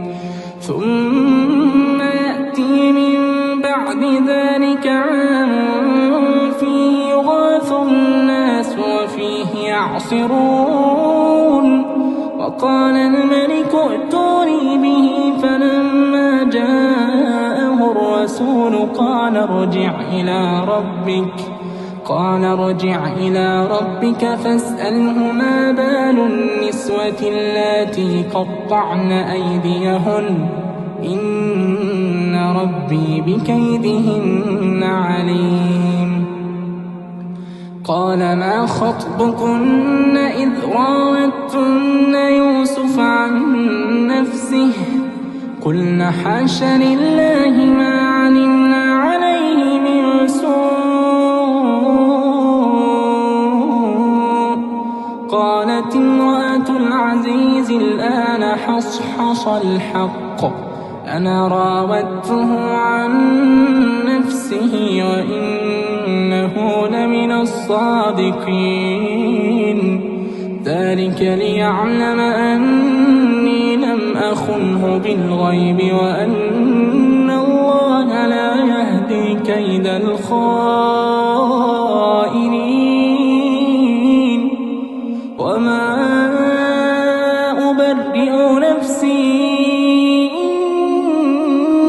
إن النفس لأمارة بالسوء إن النفس لأمارة بالسوء إلا ما رحم ربي إن ربي غفور رحيم وقال الملك ائتوني به أستخلصه لنفسي فلما كلمه قال إنك اليوم لدينا مكين أمين قال اجعلني على خزائن الأرض إني حفيظ عليم وكذلك مكنا ليوسف في الأرض يتبوأ منها حيث يشاء نصيب برحمتنا من نشاء ولا نضيع أجر المحسنين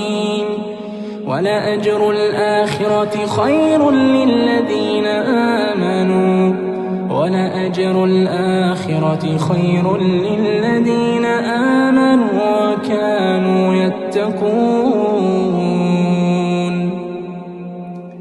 وجاء إخوة يوسف فدخلوا عليه فعرفهم وهم له منكرون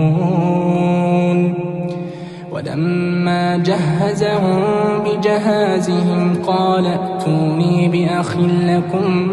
من أبيكم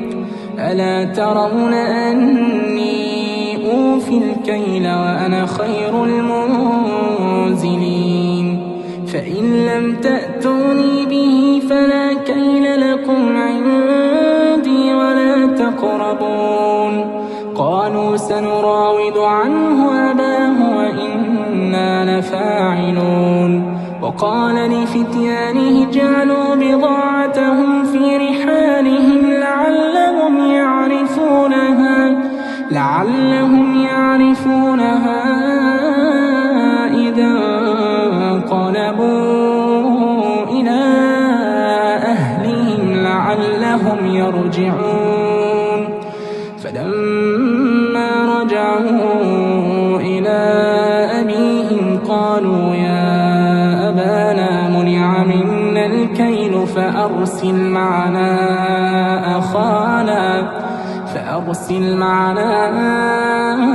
أخانا نكتل وإنا له لحافظون قال هل آمنكم عليه إلا كما أمنتكم على أخيه من قبل فالله خير حافظا وهو أرحم الراحمين ولما فتحوا متاعهم وجدوا بضاعتهم ردت إليهم قالوا يا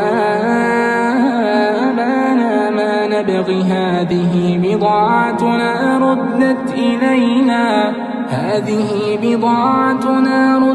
إلينا ونمير أهلنا ونحفظ أخانا ونزداد كيل بعير ونزداد كيل بعير ذلك كيل يسير قال لن أرسله معكم حتى تؤتون موثقا من الله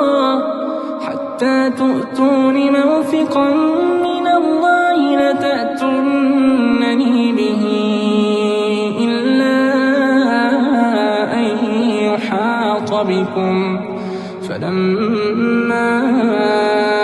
آتوه موثقهم قال الله على ما نقول وكيل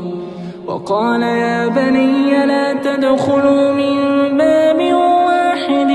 وادخلوا من أبواب متفرقة وما أغني عنكم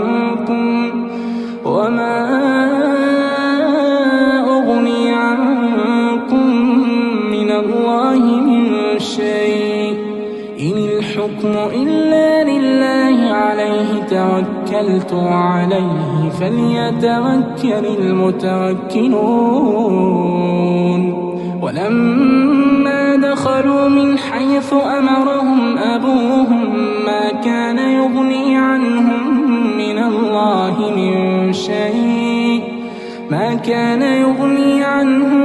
الله من شيء إلا حاجة في نفس يعقوب قضاها وإنه لذو علم لما علمناه ولكن أكثر الناس لا يعلمون ولما دخلوا على يوسف آوى إليه أخاه قال إني أنا أخوك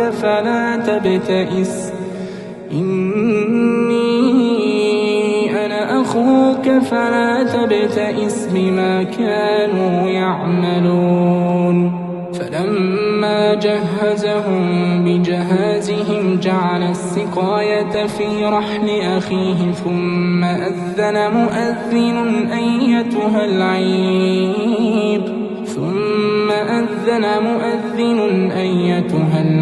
إنكم لسارقون قالوا وأقبلوا عليهم ماذا تفقدون قالوا نفقد صواع الملك ولمن جاء به حمل بعير وأنا به زعيم قالوا تالله لقد علمتم ما جئنا لنفسد في الأرض وما كنا سارقين قالوا فما جزاؤه إن كنتم كاذبين قالوا جزاؤه من وجد في رحله فهو جزاؤه كذلك نجزي الظالمين فبدأ بأوعيتهم قبل وعاء أخيه ثم استخرجها من وعاء أخيه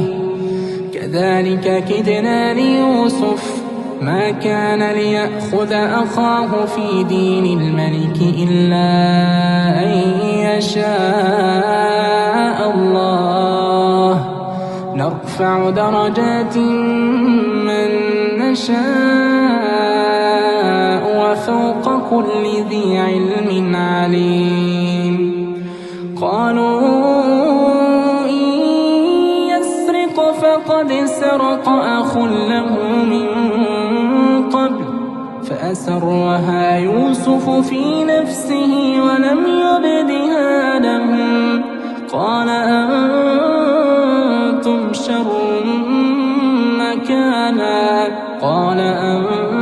شر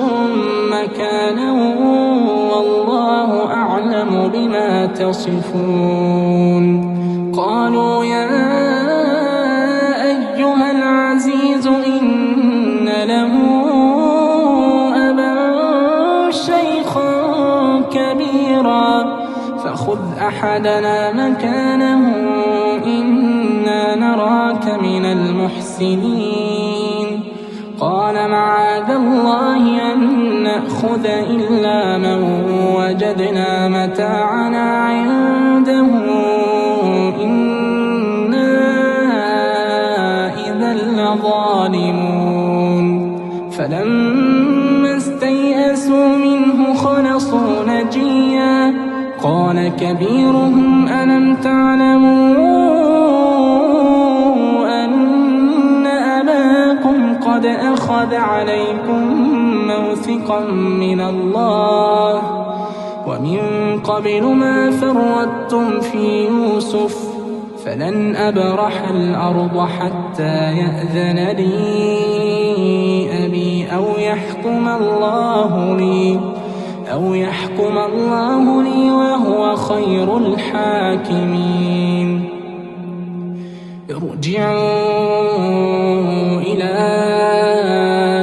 أبيكم فقولوا يا أبانا إن ابنك سرق وما شهدنا إلا بما علمنا وما كنا للغيب حافظين واسأل القرية التي كنا فيها والعير التي أقبلنا فيها وإنا لصادقون قال بل سولت لكم أنفسكم أمرا فصبر جميل عسى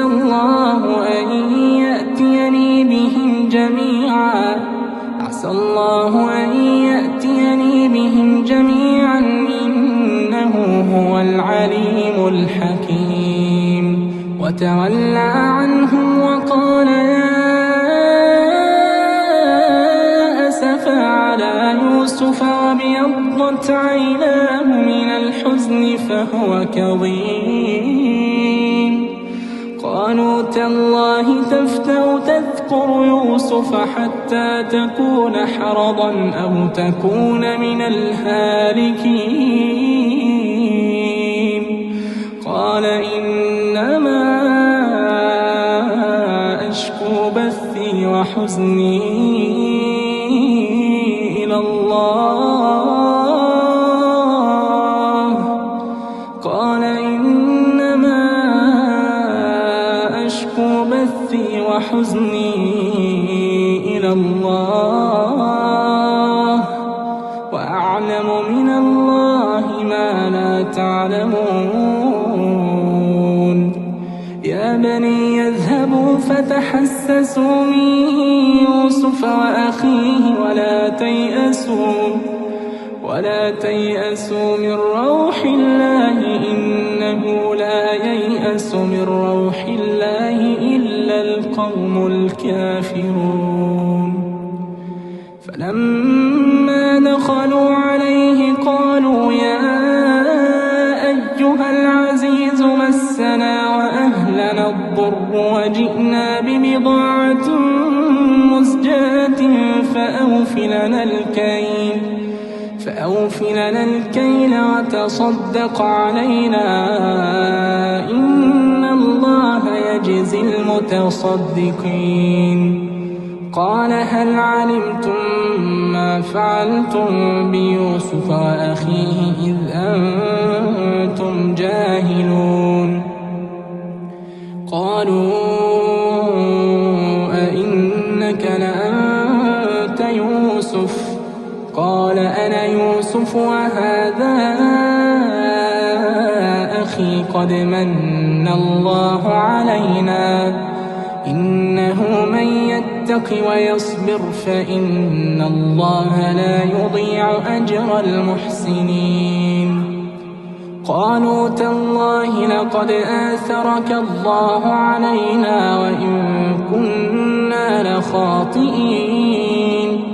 قال لا تثريب عليكم اليوم يغفر الله لكم وهو أرحم الراحمين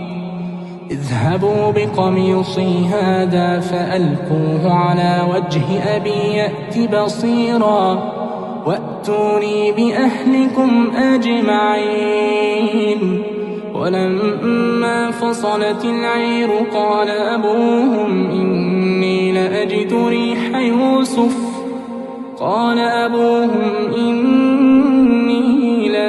ريح يوسف لولا أن تفندون. قالوا تالله إنك لفي ضلالك القديم. فلما أن جاء البشير ألقاه على وجهه فارتد بصيرا. قال ألم أقل لكم إني أعلم من الله ما لا تعلمون. قالوا يا أبانا استغفر لنا ذنوبنا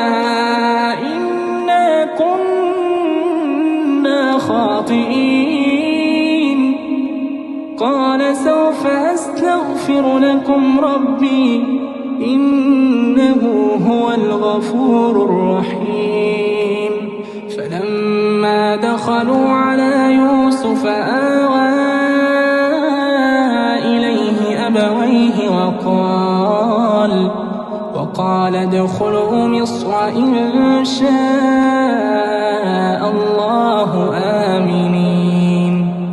ورفع أبويه على العرش وخروا له سجدا. وقال يا أبت هذا تأويل رؤياي من قبل قد جعلها ربي حقا. وقد أحسن بي إذ أخرجني من السجن وجاء بكم من البدو من بعد أن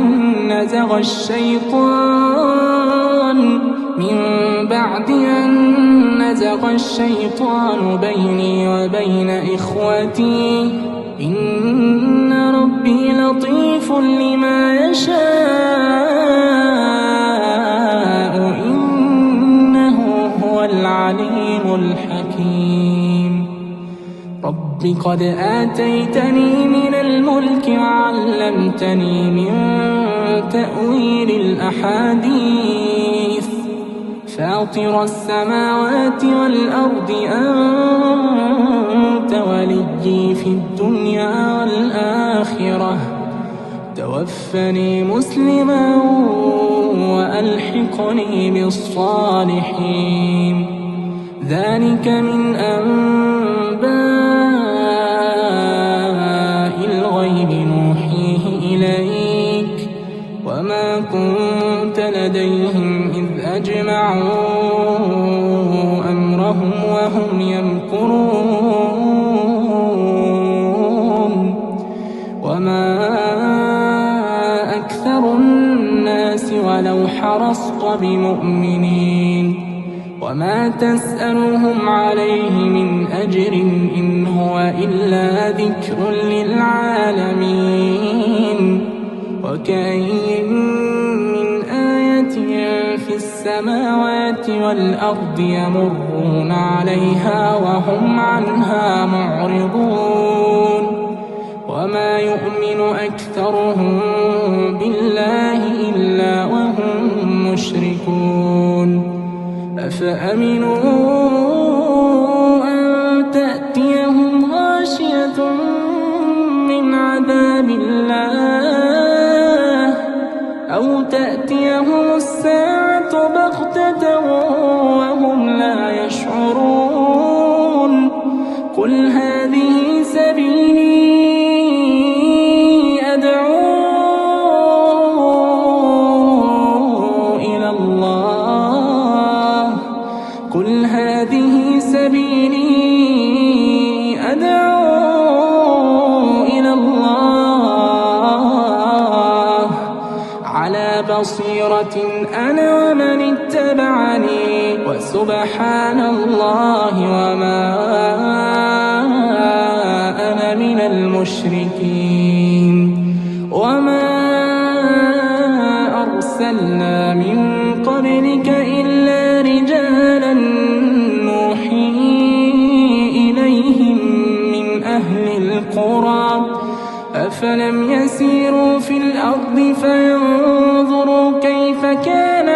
عاقبة الذين من قبلهم ولدار الآخرة خير للذين اتقوا أفلا تعقلون حتى إذا استيأس الرسل وظنوا أنهم قد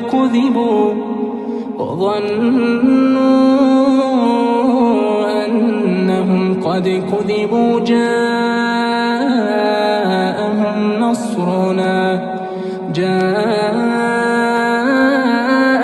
نصرنا فنجي من نشاء ولا يرد بأسنا عن القوم المجرمين لقد كان في قصصهم عبرة لأولي الألباب ما كان حديثا يفترى ولكن تصديق الذي بين يديه وتفصيل كل شيء وهدى ورحمة لقوم يؤمنون.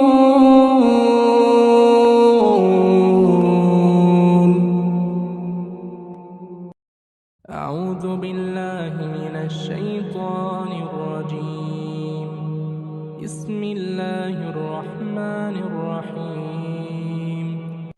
ألف لام ميم. تلك آيات الكتاب الحكيم هدى ورحمة للمحسنين الذين يقيمون الصلاة ويؤتون الزكاة وهم بالآخرة هم يوقنون أولئك على هدى من ربهم وأولئك هم المفلحون. ومن الناس من يشتري لهو الحديث ليضل عن سبيل الله بغير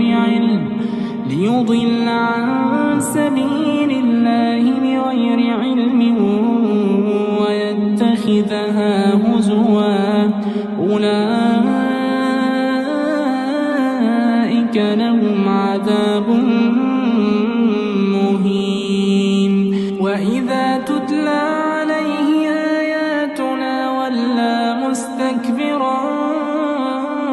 كأن لم يسمعها كأن في أذنيه وقرا فبشره بعذاب أليم. إن الذين آمنوا وعملوا الصالحات لهم جنات النعيم خالدين فيها وعد الله حقا وهو العزيز الحكيم. خلق السماوات بغير عمد ترونها وألقى في الأرض رواسي أن تميد بكم وبث فيها من كل دابة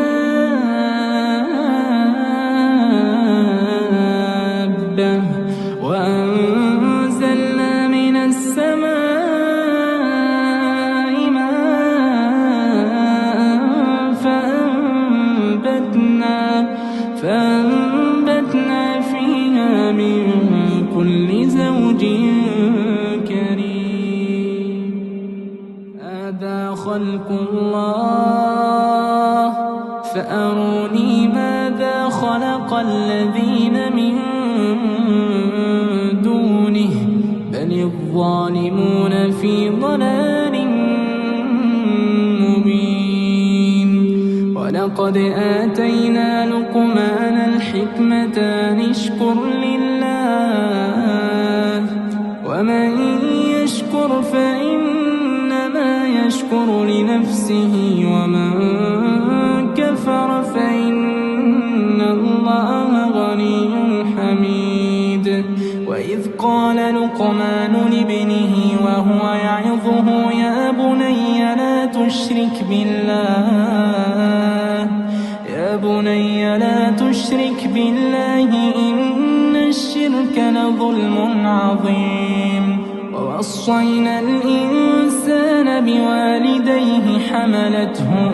أمه وهنا على وهن وفصاله في عامين أن اشكر لي ولوالديك إلي المصير وإن جاهداك على أن تشرك بي ما ليس لك به علم فلا تطعهما وصاحبهما في الدنيا معروفا واتبع سبيل من أناب إلي ثم إلي مرجعكم فأنبئكم بما كنتم تعملون يا بني إنها إن تك مثقال حبة من خردل فتكن في صخرة أو في السماوات أو في الأرض يأت بها الله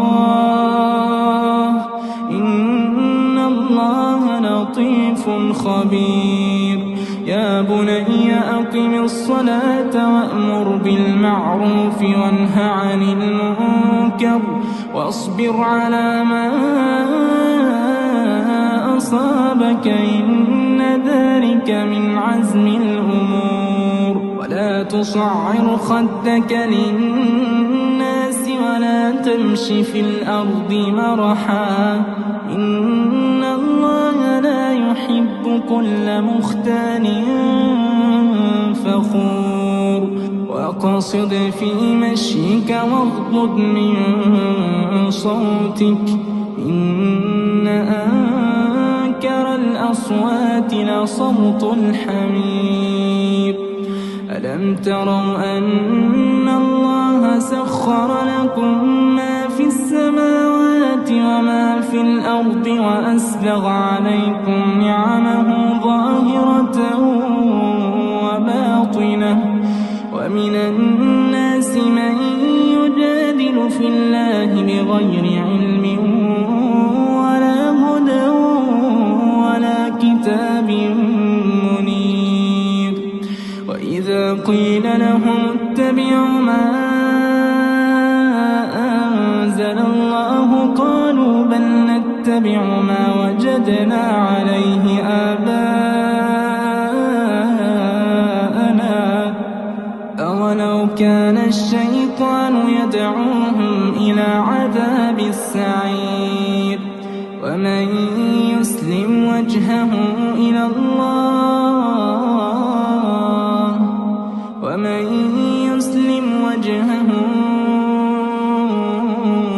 الله وهو محسن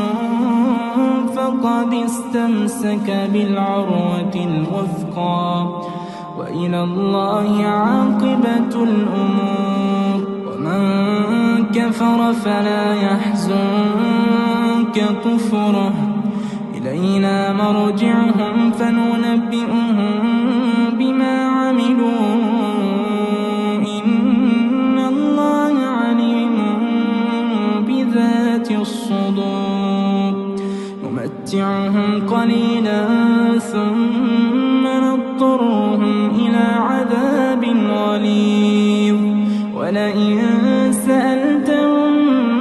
من خلق السماوات والأرض ليقولن الله قل الحمد لله بل أكثرهم لا يعلمون لله ما في السماوات والأرض إن الله هو الغني الحميد ولو أن ما في الأرض من شجرة أقلام والبحر يمده من بعده 7 أبحر ما نفدت كلمات الله إن الله عزيز حكيم ما خلقكم ولا بعثكم إلا كنفس واحدة إن الله سميع بصير ألم تر أن الله يولج الليل في النهار ويولج النهار في الليل وسخر الشمس والقمر كل يجري إلى أجل مسمى وأن الله بما تعملون خبير ذلك بأن الله هو الحق وأن ما يدعون من دونه الباطل وأن الله هو العلي الكبير ألم تر أن الفلك تجري في البحر بنعمة الله ألم تر أن الفلك تجري في البحر بنعمة الله ليريكم من آياته إن في ذلك لآيات لكل صبار شكور وإذا غشيهم موج كالظلل دعوا الله مخلصين له الدين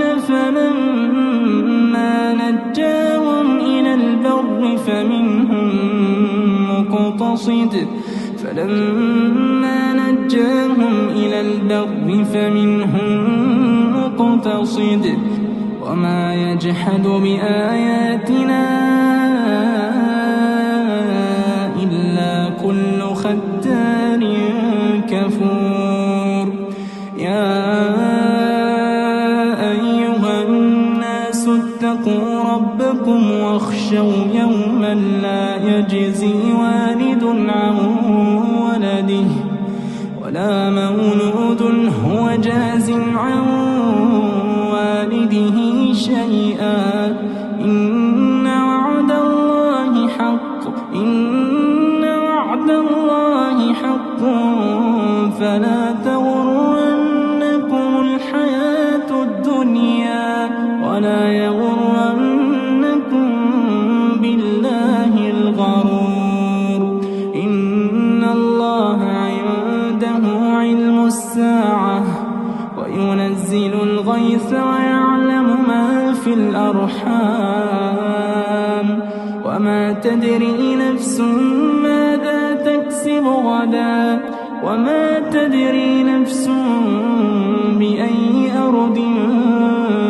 تموت إن الله عليم خبير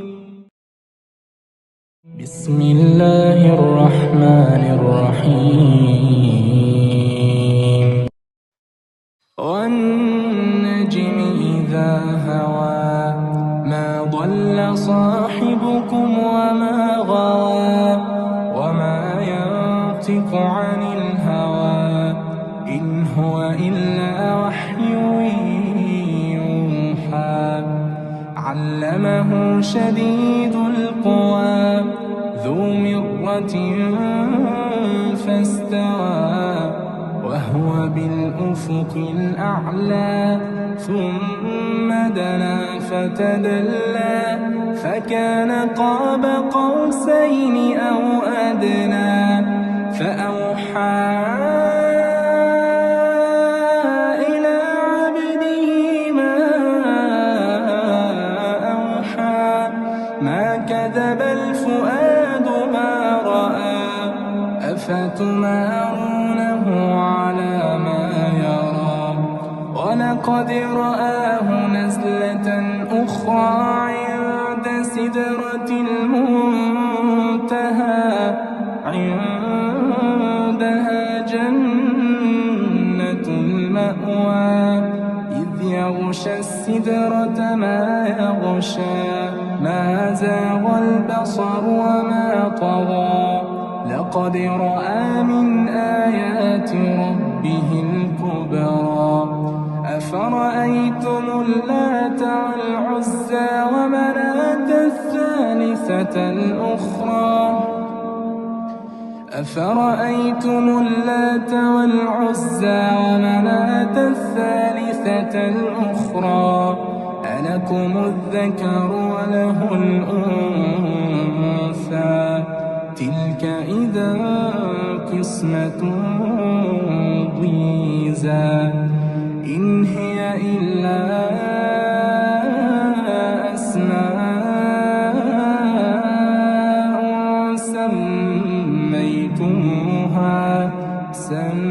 سميتموها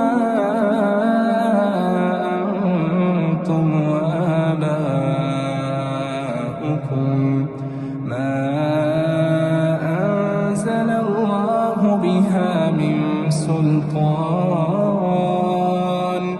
إن يتبعون إلا الظن وما تهوى الأنفس ولقد جاءهم من ربهم الهدى أم للإنسان ما تمنى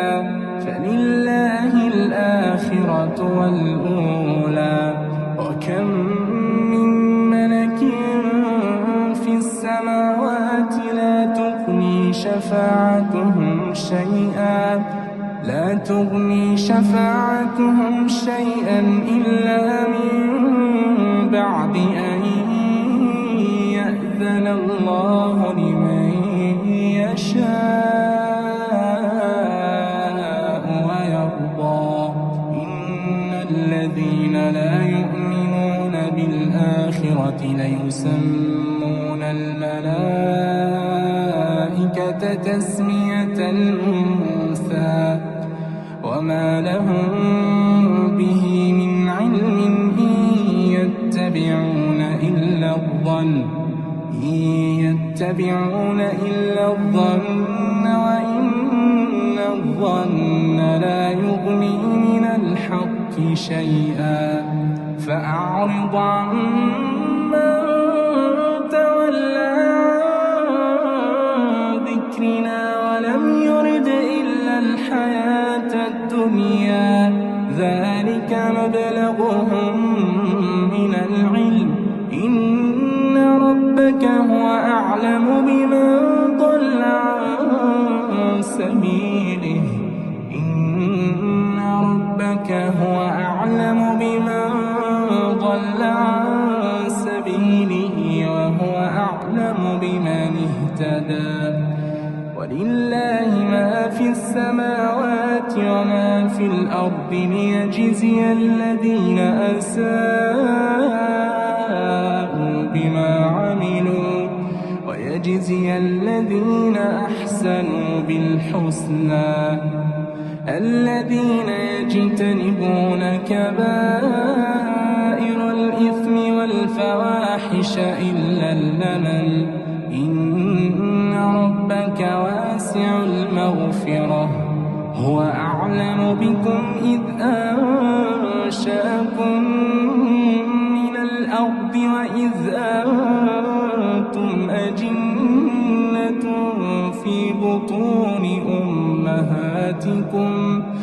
فلا تزكوا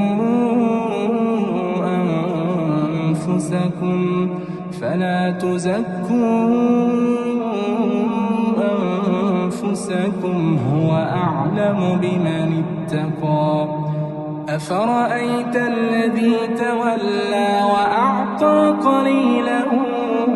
وأكدى أعنده علم الغيب فهو يرى أم لم ينبأ بما في صحف موسى وإبراهيم الذي وفى ألا تزر وازرة وزر أخرى وأن ليس للإنسان إلا ما سعى وأن سعيه سوف يرى ثم يجزاه الجزاء الأوفى وأن إلى ربك المنتهى وأنه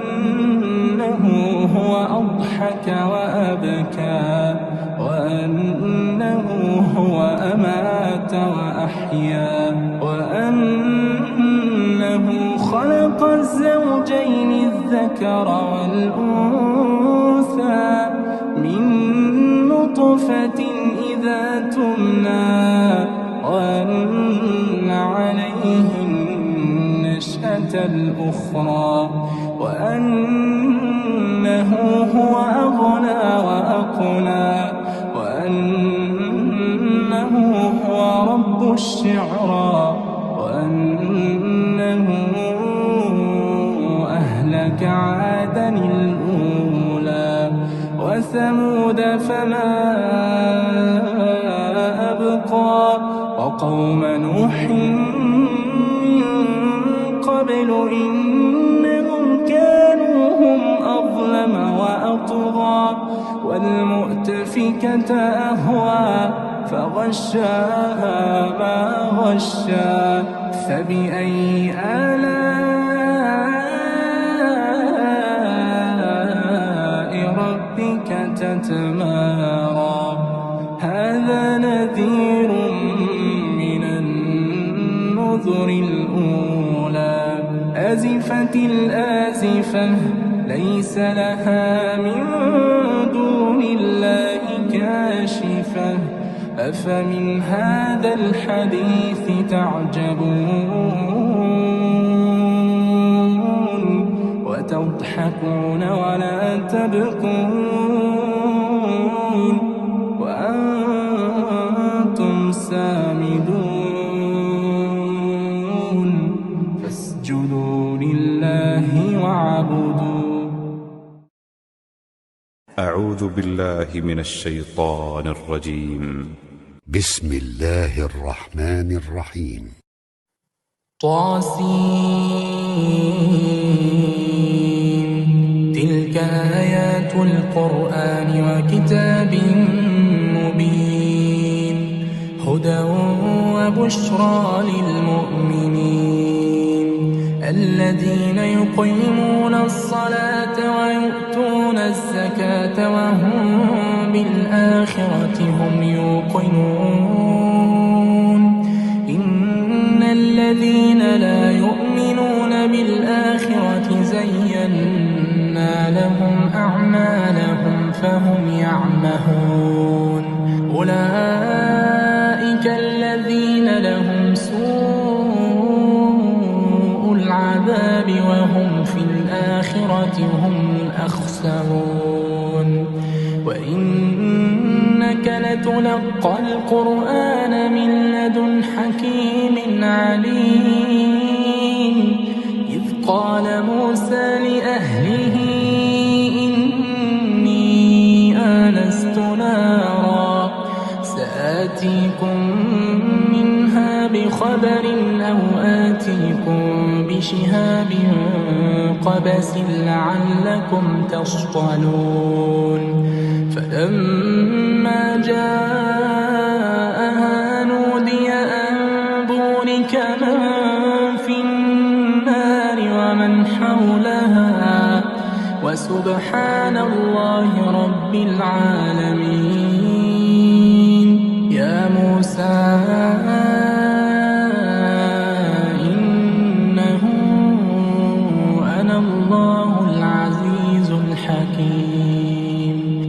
وألق عصاك فلما رآها تهتز كأنها جان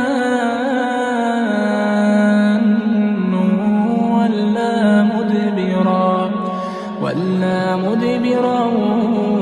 ولم يعقب يا موسى لا تخف إني لا يخاف لدي المرسلون إلا من ظلم ثم بدل حسنا بعد سوء فإني غفور رحيم وأدخل يدك في جيبك تخرج بيضاء من غير سوء في 9 آيات فرعون وقومه إنهم كانوا قوما فاسقين فلما جاءتهم آياتنا مبصرة قالوا هذا سحر مبين وجحدوا بها واستيقنتها أنفسهم ظلما وعلوا فانظر كيف كان عاقبة المفسدين ولقد آتينا داود وسليمان علما وقال الحمد لله الذي فضلنا على كثير من عباده المؤمنين ورث سليمان داود وقال يا أيها الناس علمنا منطق الطير وأوتينا من كل شيء إن هذا لهو الفضل المبين وحشر لسليمان جنوده من الجن والإنس والطير فهم يوزعون حتى إذا أتوا على واد النمل قالت نملة يا أيها النمل ادخلوا مساكنكم لا يحطمنكم سليمان وجنوده وهم لا يشعرون فتبسم ضاحكا من قولها وقال رب أوزعني أن أشكر نعمتك التي أنعمت علي وعلى والدي وأن أعمل صالحا ترضاه وأدخلني برحمتك في عبادك الصالحين وتفقد الطير فقال ما لي لا أرى الهدهد أم كان من الغائبين لأعذبنه عذابا شديدا أو لأذبحنه أو ليأتيني بسلطان مبين فمكث غير بعيد فقال أحط بما لم تحط به وجئتك من سبأ بنبأ يقين إني وجدت امرأة تملكهم وأوتيت من كل شيء ولها عرش عظيم وجدتها وقومها يسجدون للشمس من دون الله وزين لهم الشيطان أعمالهم فصدهم عن السبيل فهم لا يهتدون ألا يسجدوا لله الذي يخرج الخبأ في السماوات والأرض ويعلم ما تخفون وما تعلنون الله لا إله إلا هو رب العرش العظيم قال سننظر وصدقت أم كنت من الكاذبين اذهب بكتابي هذا فألقه إليهم ثم تول عنهم فانظر ماذا يرجعون قالت يا أيها الملأ إني ألقي إلي كتاب كريم إنه من سليمان وإنه بسم الله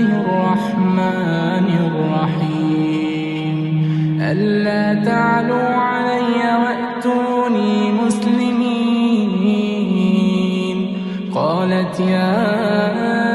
أيها الملأ أفتوني في أمري ما كنت قاطعة أمرا حتى تشهدون قالوا نحن أولو قوة وأولو بأس شديد والأمر إليك فانظري ماذا تأمرين قالت إن الملوك إذا دخلوا قرية أفسدوها وجعلوا أعزة أهلها أذلة وكذلك يفعلون وإني مرسلة إليهم بهدية فناظرة بما يرجع المرسلون فلما جاء سليمان قال تمدونني بمال فما آتاني الله خير مما آتاكم بل أنتم بهديتكم تفرحون يرجع إليهم فلنأتينهم بجنود لا قبل لهم بها ولنخرجنهم منها أذلة وهم صاغرون قال يا أيها الملأ أيكم يأتيني بعرشها قبل أن يأتوني مسلمين قال عفريت من الجن أنا آتيك به قبل أن تقوم من مقامك وإني عليه لقوي أمين قال الذي عنده علم من الكتاب أنا آتيك به قبل أن يرتد إليك طرفك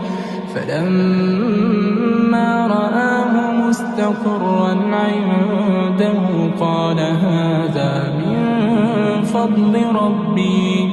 ليبلوني أأشكر أم أكفر ومن شكر فإنما يشكر لنفسه ومن كفر فإن ربي غني كريم قال نكروا لها عرشها ننظر أتهتدي أم تكون من الذين لا يهتدون فلما جاءت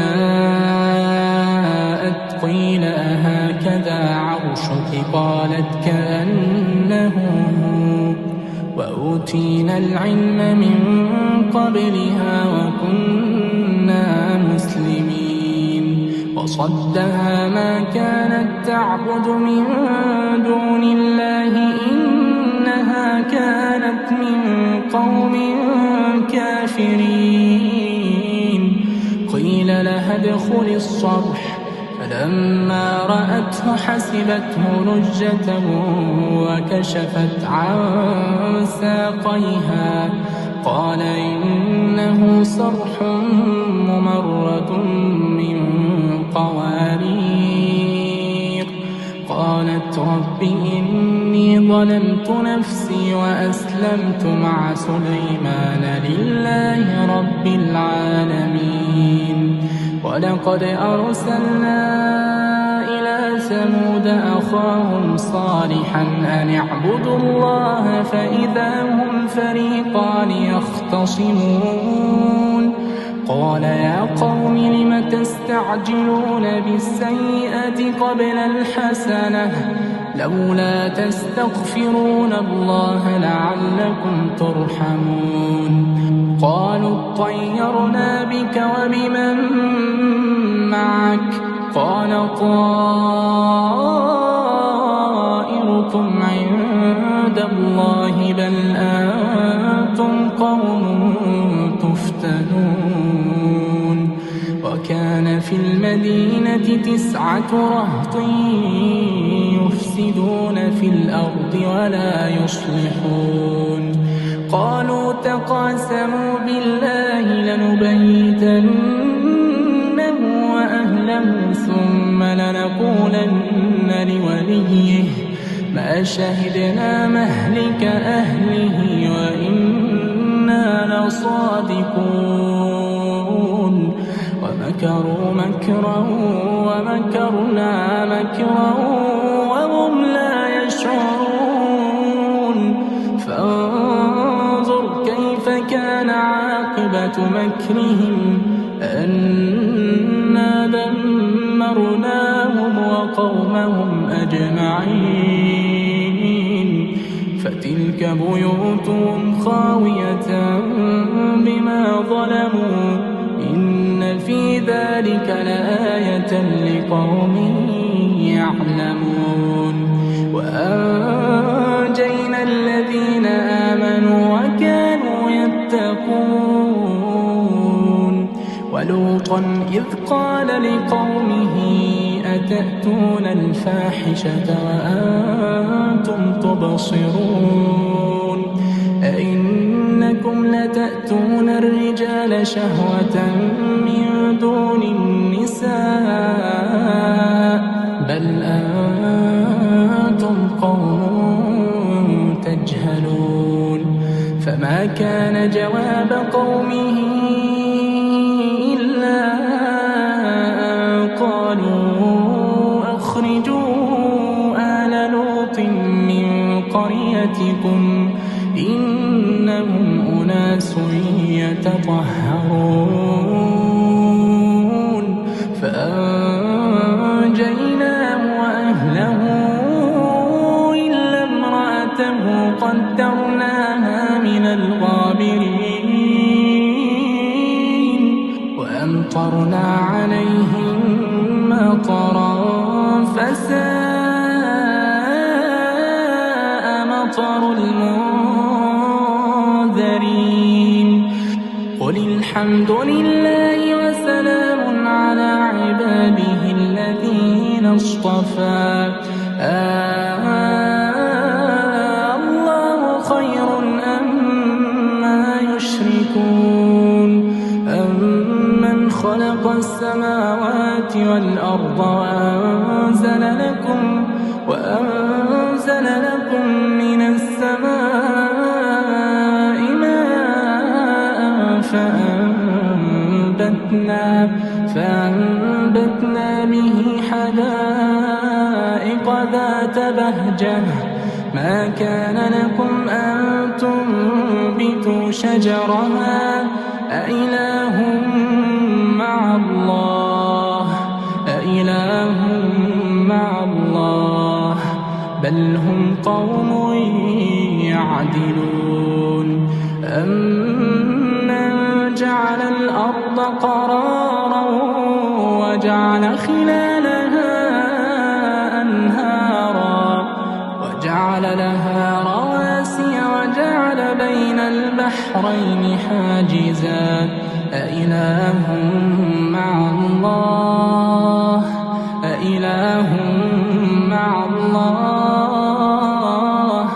بل أكثرهم لا يعلمون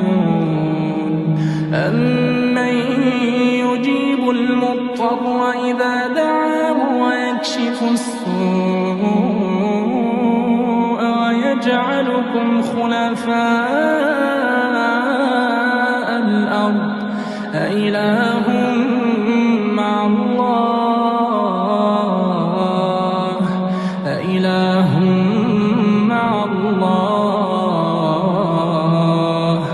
قليلا ما تذكرون أمن يهديكم في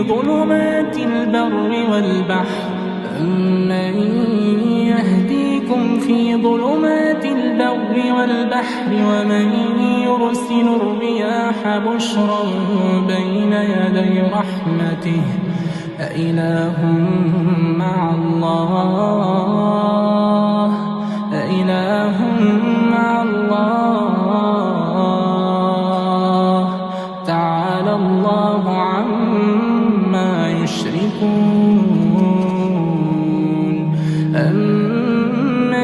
يبدأ الخلق ثم يعيده ومن يرزقكم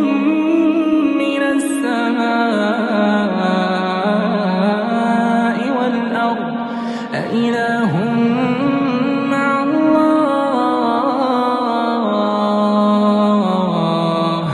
أإله مع الله قل هاتوا برهانكم إن كنتم صادقين قل لا يعلم من في السماوات والأرض الغيب إلا الله وما يشعرون أيان يبعثون بل ادارك علمهم في الآخرة بل هم في شك منها بل هم منها عمون وقال الذين كفروا أئذا كنا ترابا وآباؤنا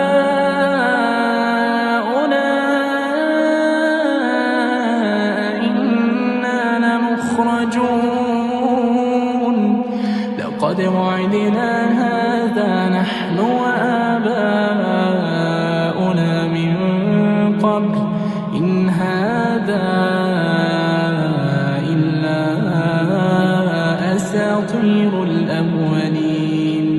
قل سيروا في الأرض فانظروا كيف كان عاقبة المجرمين ولا تحزن عليهم ولا تكن في ضيق مما يمكرون ويقولون متى هذا الوعد إن كنتم صادقين قل عسى أن يكون ردف لكم بعض الذي تستعجلون وإن ربك لذو فضل على الناس ولكن أكثرهم لا يشكرون وإن ربك ليعلم ما تكن صدورهم وما يعلنون وما من غائبة في السماء والأرض إلا في كتاب مبين إن هذا القرآن يقص على بني إسرائيل أكثر الذي هم فيه يختلفون وإنه لهدى ورحمة للمؤمنين إن ربك يقضي بينهم بحكمه وهو العزيز العليم فتوكل على الله إنك على الحق المبين إنك لا تسمع الموتى ولا تسمع الصم الدعاء إذا ولوا مدبرين وما أنت بهاد العمي عن ضلالتهم إن تسمع إلا من يؤمن بآياتنا فهم مسلمون وإذا وقع القول عليهم أخرجنا لهم دابة من الأرض تكلمهم أن الناس كانوا بآياتنا لا يوقنون ويوم نحشر من كل أمة فوجا ممن يكذب بآياتنا فهم يوزعون حتى إذا جاءوا قال كذبتم بآياتي ولم تحيطوا بها علما أم ماذا كنتم تعملون ووقع القول عليهم بما ظلموا فهم لا ينطقون ألم يروا أنا جعلنا الليل ليسكنوا فيه والنهار مبصرا إن في ذلك لآيات لقوم يؤمنون ويوم ينفخ في الصور ففزع من في السماوات ومن في الأرض إلا ما شاء الله وكل أتوه داخرين وترى الجبال تحسبها جامدة وهي تمر مر السحاب صنع الله الذي أتقن كل شيء إنه خبير بما تفعلون من جاء بالحسنة فله خير منها وهم من فزع يومئذ آمنون ومن جاء بالسيئة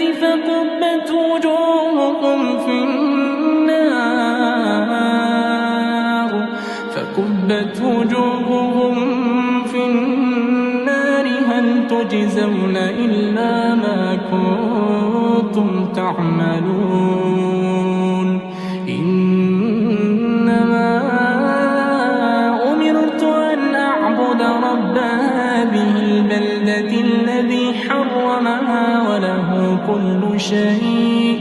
وأمرت أن أكون من المسلمين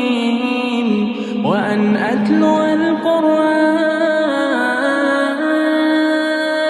فمن اهتدى فإنما يهتدي لنفسه ومن ضل فقل إنما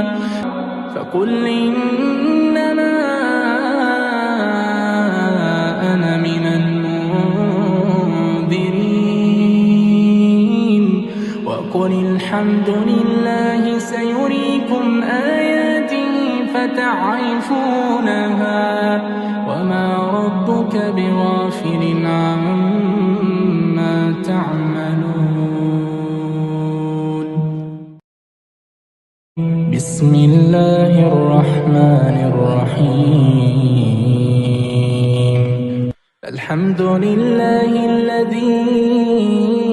أنزل على عبده الكتاب ولم يجعل له عوجا قيما لينذر بأسا شديدا من لدنه ويبشر المؤمنين الذين يعملون الصالحات أن لهم أجرا حسنا ماكثين فيه أبدا وينذر الذين قالوا اتخذ الله ولدا ما لهم به من علم ولا لآبائهم كبرت كلمة تخرج من أفواههم إن يقولون إلا كذبا فلعلك باخع نفسك على آثارهم إن لم يؤمنوا بهذا الحديث أسفا إنا جعلنا ما على الأرض زينة لها لنبلوهم أيهم أحسن عملا وإنا لجاعلون ما عليها صعيدا جرزا أم حسبت أن أصحاب الكهف والرقيم كانوا من آياتنا عجبا إذ أوى الفتية إلى الكهف فقالوا ربنا آتنا من لدنك رحمة وهيئ لنا من أمرنا رشدا فضربنا على آذانهم في الكهف سنين عددا ثم بعثناهم لنعلم أي الحزبين أحصى لما لبثوا أمدا نحن نقص عليك نبأهم بالحق إنهم فتية آمنوا بربهم وزدناهم هدى وربطنا على قلوبهم إذ قاموا فقالوا ربنا رب السماوات والأرض لن ندعو من دونه إلها لقد قلنا إذا شططا هؤلاء قومنا اتخذوا من دونه آلهة لولا يأتون عليهم بسلطان بين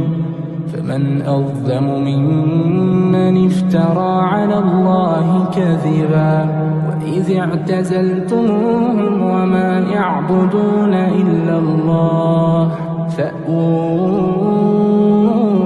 إلى الكهف ينشر لكم ربكم من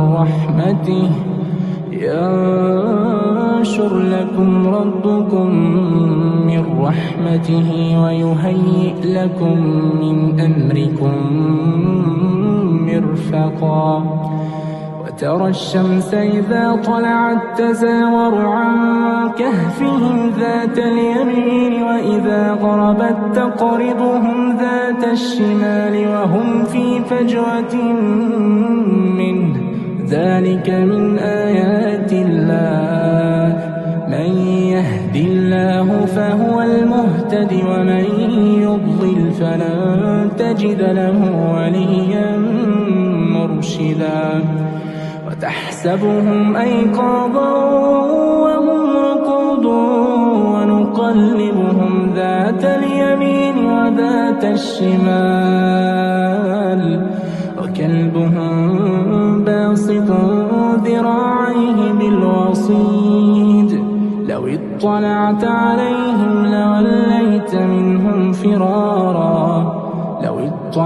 عليهم لوليت منهم فرارا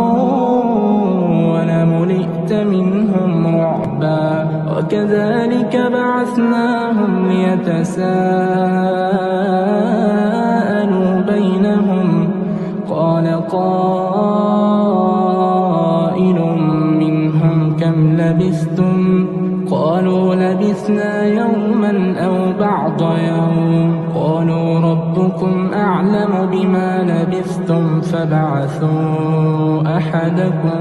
بورقكم هذه إلى المدينة فلينظر أيها أزكى طعاما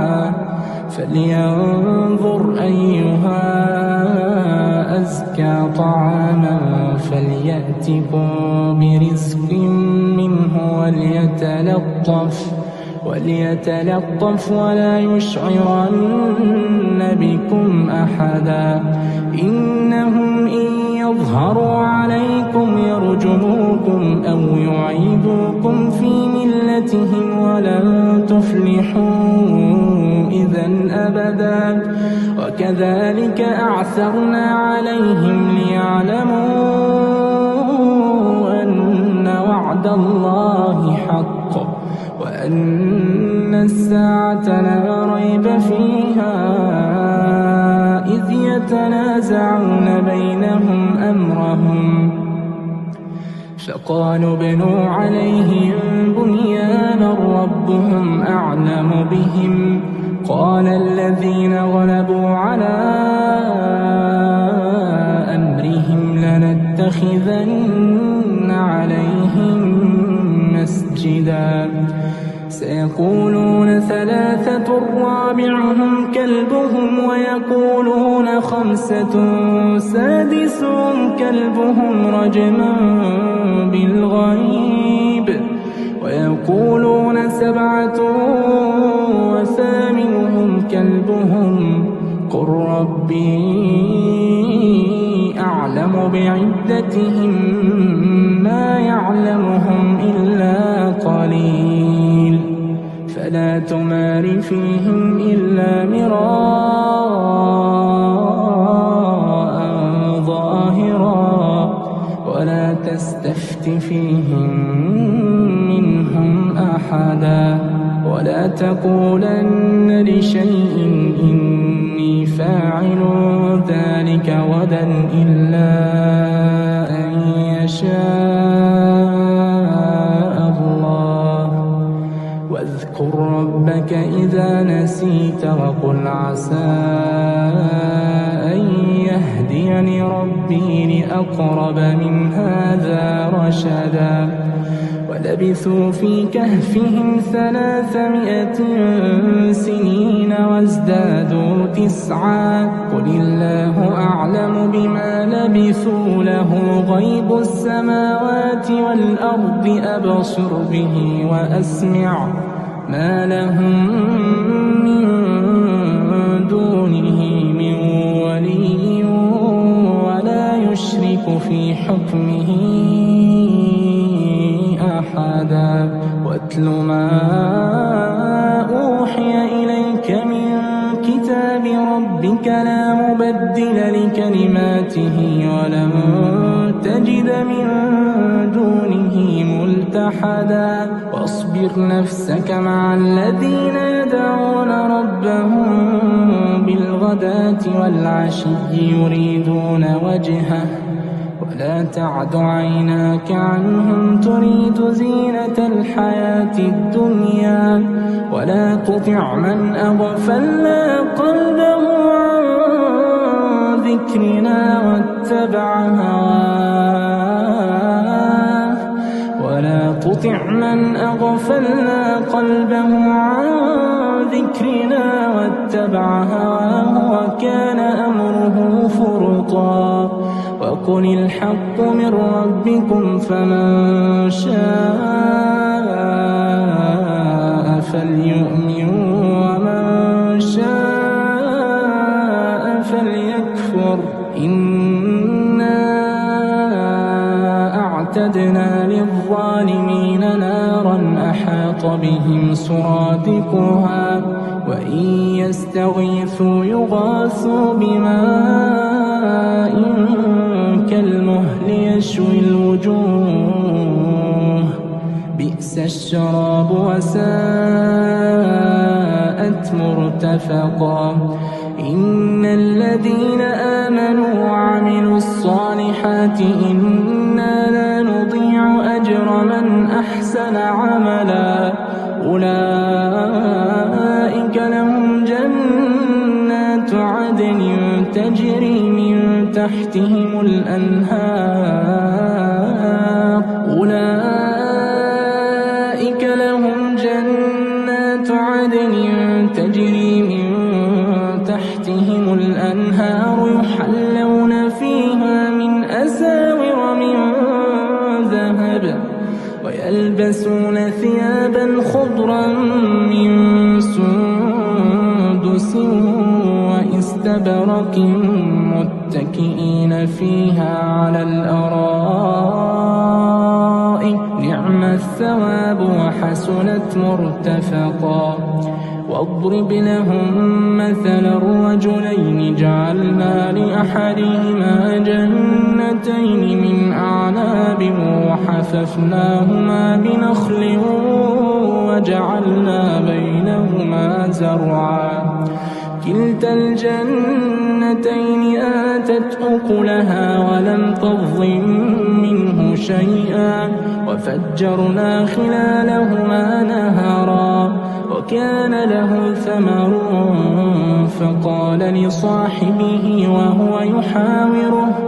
فقال لصاحبه وهو يحاوره أنا أكثر منك مالا وأعز نفرا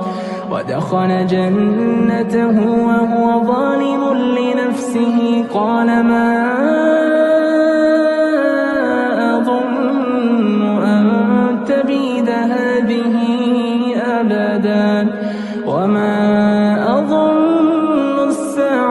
قائمة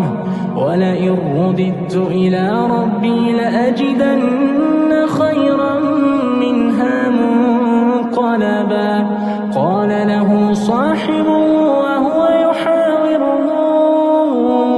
أكفرت بالذي خلقك من تراب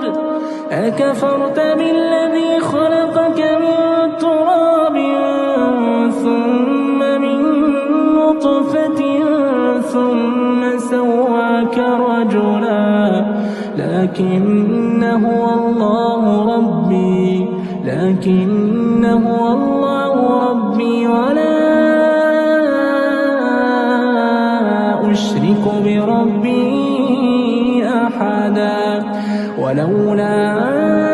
إذ دخلت جنتك قلت ما شاء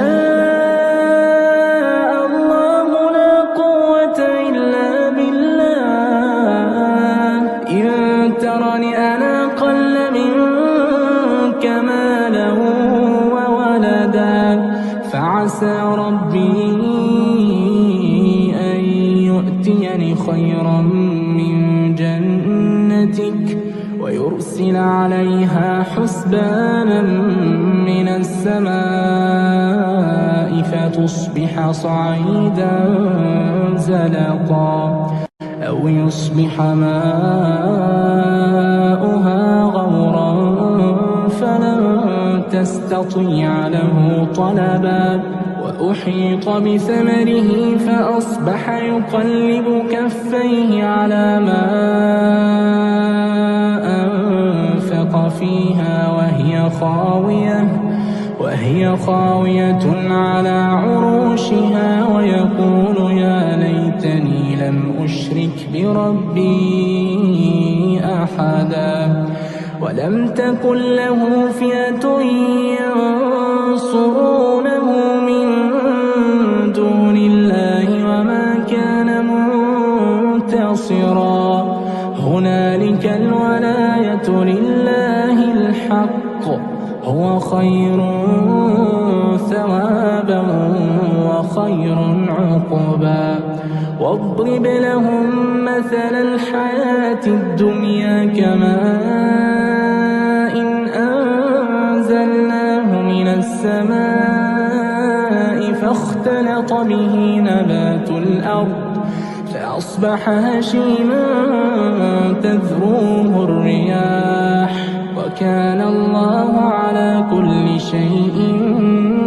مقتدرا المال والبنون زينة الحياة الدنيا والباقيات الصالحات خير عند ربك ثوابا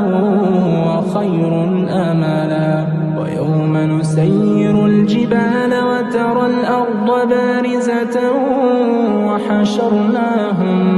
وحشرناهم فلم نغادر منهم أحدا وعرضوا على ربك صفا لقد جئتمونا كما خلقناكم أول مرة بل زعمتم أن لن نجعل لكم موعدا ووضع الكتاب فترى المجرمين مشفقين مما فيه ويقولون يا ويلتنا ما لهذا الكتاب لا يغادر صغيرة ولا كبيرة إلا أحصاها ووجدوا ما عملوا حاضرا ولا يظلم ربك أحدا وإذ قلنا للملائكة اسجدوا لآدم فسجدوا إلا إبليس كان من الجن ففسق عن أمر ربه أفتتخذونه وذريته أولياء من دوني وهم لكم عدو بئس للظالمين بدلا ما أشهدتهم خلق السماوات والأرض ولا خلق أنفسهم وما كنت متخذ المضلين عضدا ويوم يقول نادوا شركائي الذين زعمتم فدعوهم فلم يستجيبوا لهم وجعلنا بينهم موبقا ورأى المجرمون النار فظنوا أنهم مواقعوها ولم يجدوا عنها مصرفا ولقد صرفنا في هذا القرآن للناس من كل مثل وكان الإنسان أكثر شيء جدلا وما منع الناس أن يؤمنوا إذ جاءهم الهدى ويستغفروا ربهم إلا أن تأتيهم سنة الأولين أو يأتيهم العذاب قبلا وما نرسل المرسلين إلا مبشرين ومنذرين ويجادل الذين كفروا بالباطل ليدحضوا به الحق واتخذوا آياتي وما أنذروا هزوا ومن أظلم ممن ذكر بآيات ربه فأعرض عنها ونسي ما قدمت يداه إنا جعلنا على قلوبهم أكنة أن يفقهوا وفي آذانهم وقرا وإن تدعوهم إلى الهدى فلن يهتدوا إذا أبدا وربك الغفور ذو الرحمة لو يؤاخذهم بما كسبوا لعجل لهم العذاب بل لهم موعد لن يجدوا من دونه موئلا وتلك القرى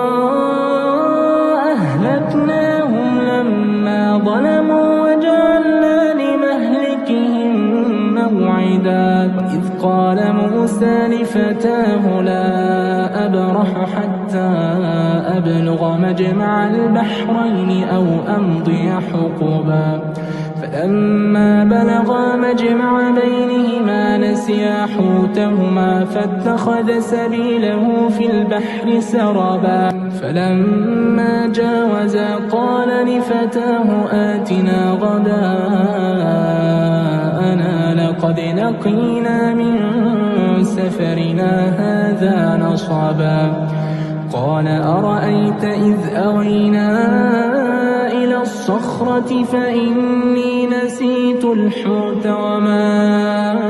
أنسانيه إلا الشيطان أن أذكره واتخذ سبيله في البحر عجبا قال ذلك ما كنا نبغي فارتدا على آثارهما قصصا فوجدا عبدا من عبادنا آتيناه رحمة من عندنا وعلمناه من لدنا علما قال له موسى هل أتبعك على أن تعلمني مما علمت رشدا قال إنك لن تستطيع معي صبرا وكيف تصبر على ما لم تحط به خبرا قال ستجدني إن شاء الله صابرا ولا أعصي لك أمرا قال فإن اتبعتني فلا تسألني عن شيء حتى أحدث لك منه ذكرا فانطلقا حتى إذا ركبا في السفينة خرقها قال أخرقتها لتغرق أهلها لقد جئت شيئا إمرا قال ألم أقل إنك لن تستطيع معي صبرا قال لا تؤاخذني بما نسيت ولا ترهقني من أمري عسرا فانطلقا حتى إذا لقيا غلاما فقتله قال أقتلت نفسا زكية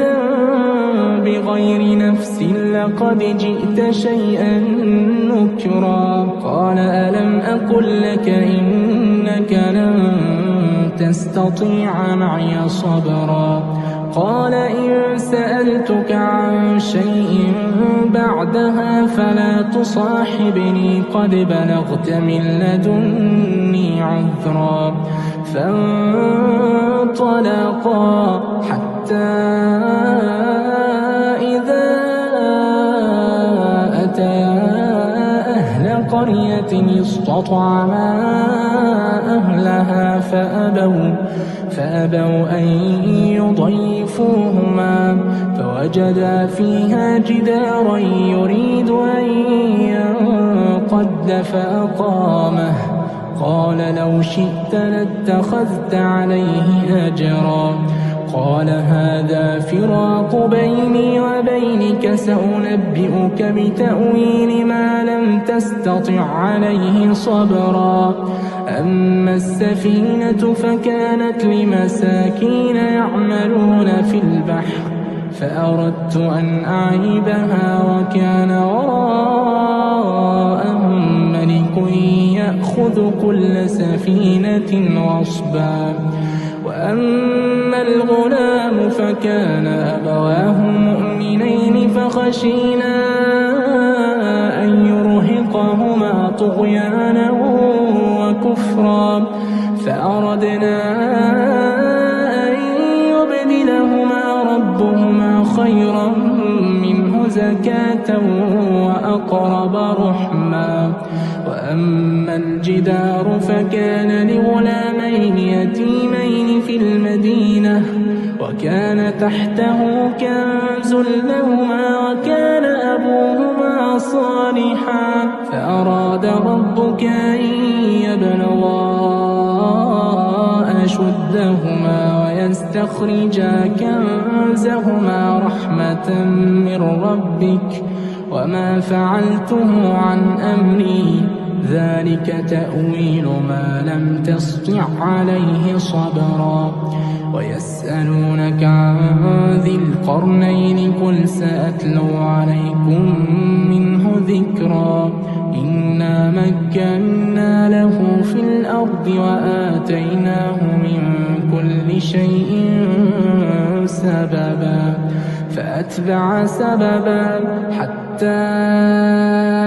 إذا بلغ مغرب الشمس وجدها تغرب في عين حمئة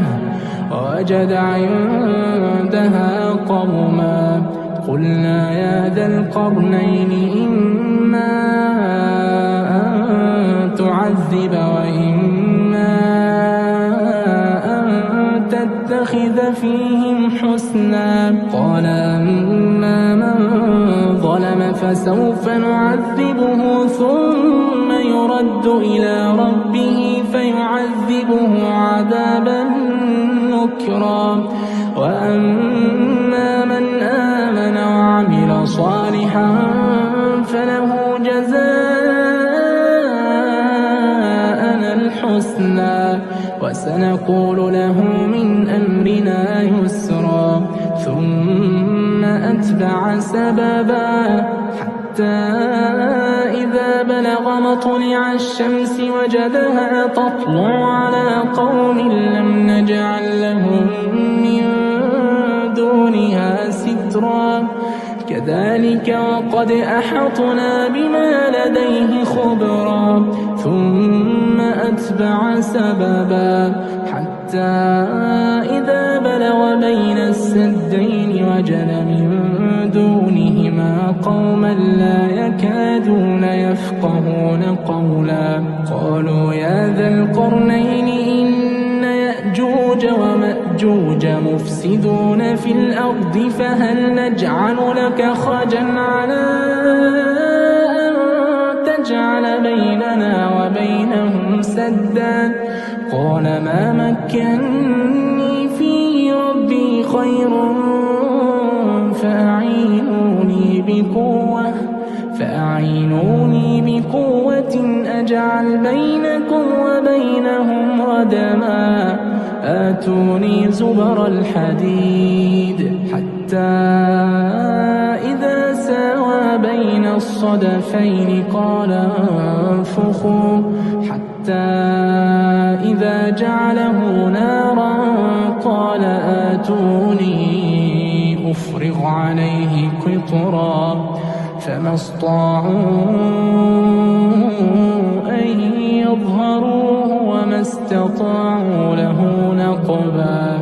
قال هذا رحمة من ربي فإذا جاء وعد ربي جعله دكاء وكان وعد ربي حقا وتركنا بعضهم يومئذ يموج في بعض ونفخ في الصور فجمعناهم جمعا وعرضنا جهنم يومئذ للكافرين عرضا الذين كانت أعينهم في غطاء عن ذكري وكانوا لا يستطيعون سمعا أفحسب الذين كفروا أن يتخذوا عبادي من دوني أولياء إنا أعتدنا جهنم للكافرين نزلا قل هل ننبئكم بالأخسرين أعمالا الذين ضل سعيهم في الحياة الدنيا وهم يحسبون أنهم يحسنون صنعا أولئك الذين كفروا بآيات ربهم ولقائه فحبطت أعمالهم فلا نقيم لهم يوم القيامة وزنا ذلك جزاؤهم جهنم بما كفروا واتخذوا آياتي ورسلي هزوا إن الذين آمنوا وعملوا الصالحات كانت لهم جنات الفردوس نزلا خالدين فيها لا يبغون عنها حولا قل لو كان البحر مدادا لكلمات ربي لنفد البحر قبل أن تنفد كلمات ربي ولو جئنا بمثله مددا قل إنما أنا بشر مثلكم يوحى إلي أنما إلهكم إله واحد فمن كان يرجو لقاء ربه فليعمل عملا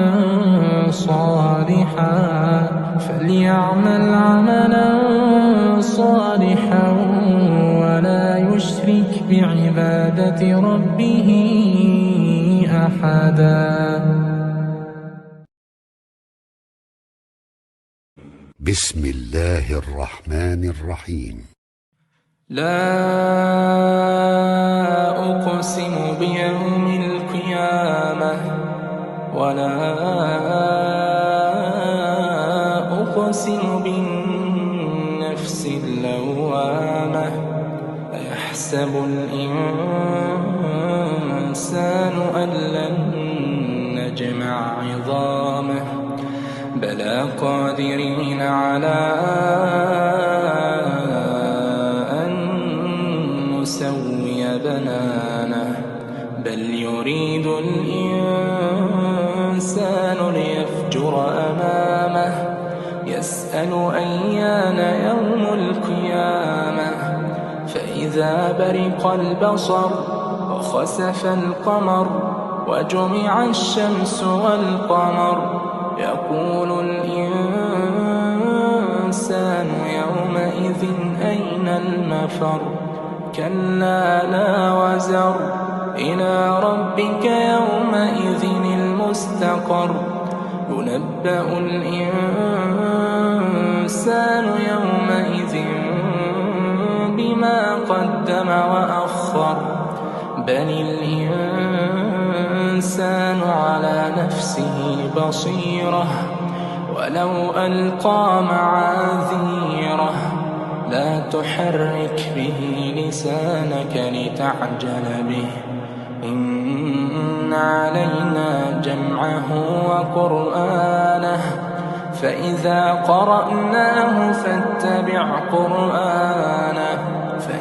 قرأناه فاتبع قرآنه ثم إن علينا بيانه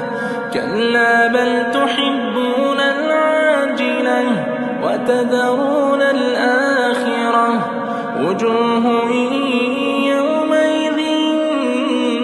ناظرة إلى ربها ناظرة ووجوه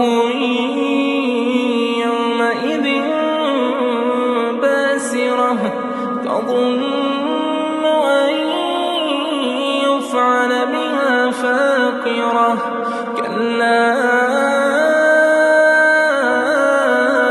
إذا بلغت التراقي وقيل من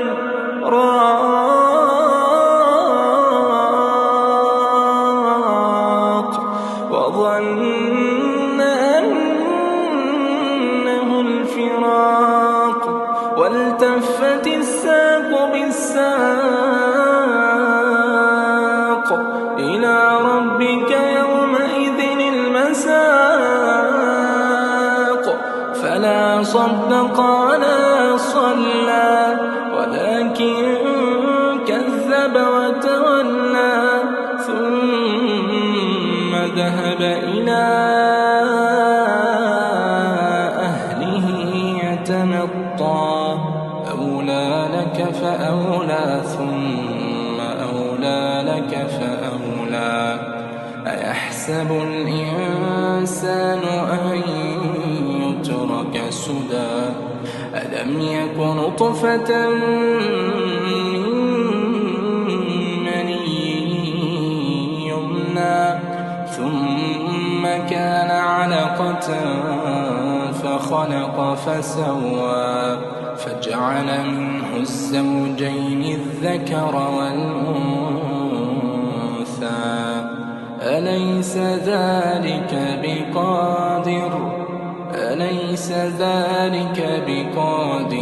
على أن يحيي الموتى أعوذ بالله من الشيطان الرجيم بسم الله الرحمن الرحيم ويل للمطففين الذين إذا اكتالوا على الناس يستوفون وإذا كالوهم أو وزنوهم يخسرون ألا يظن أولئك أنهم مبعوثون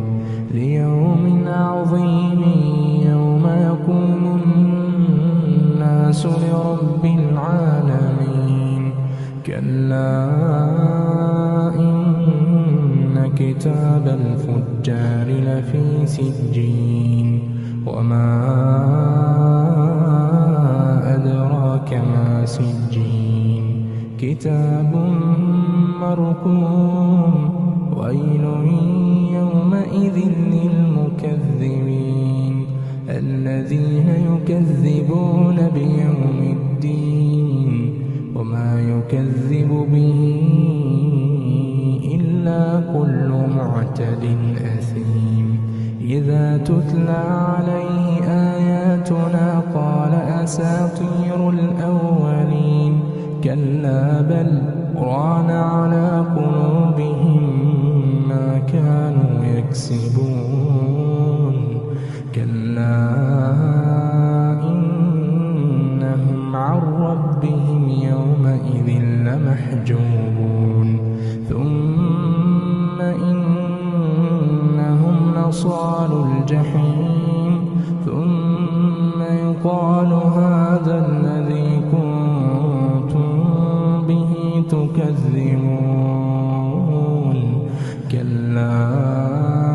إن كتاب الأبرار لفي عليين وما أدراك ما عليون كتاب مرقوم يشهده المقربون إن الأبرار لفي نعيم إن الأبرار لفي نعيم على الأرائك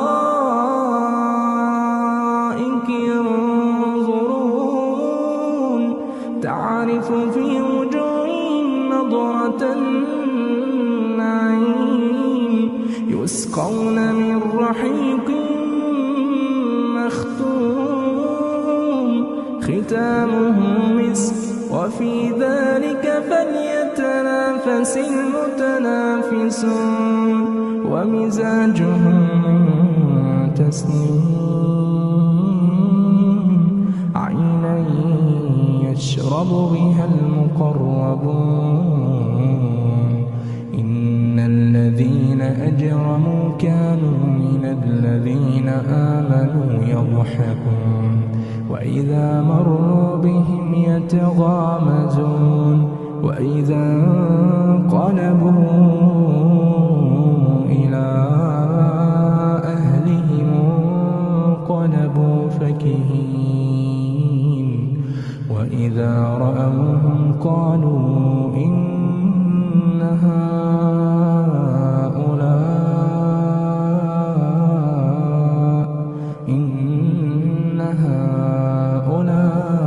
لضالون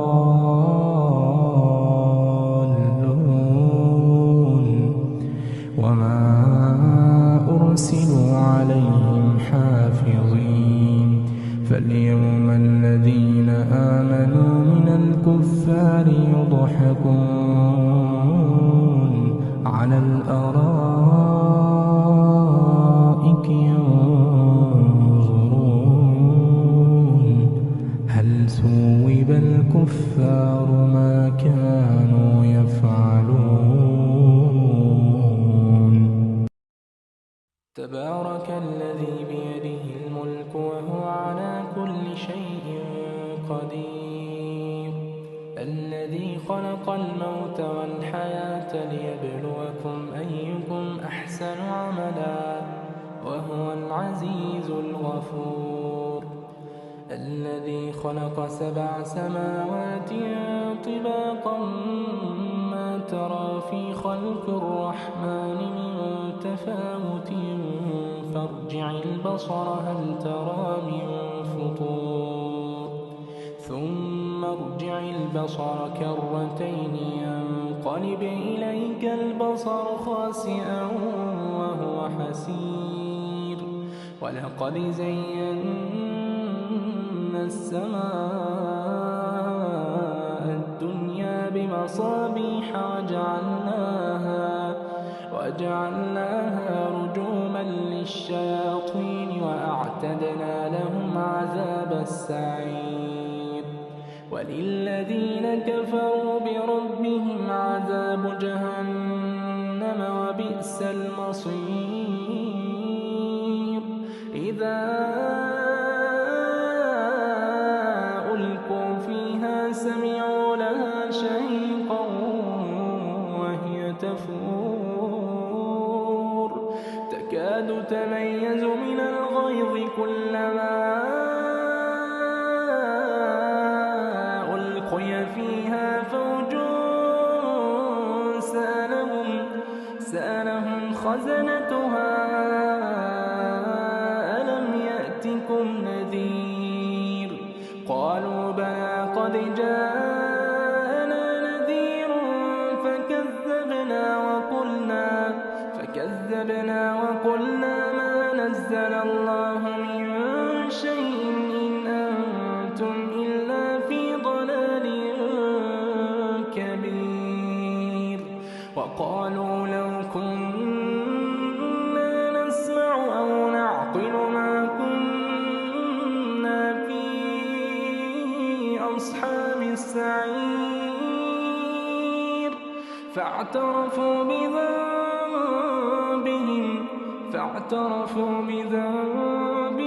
فسحقا لأصحاب السعير إن الذين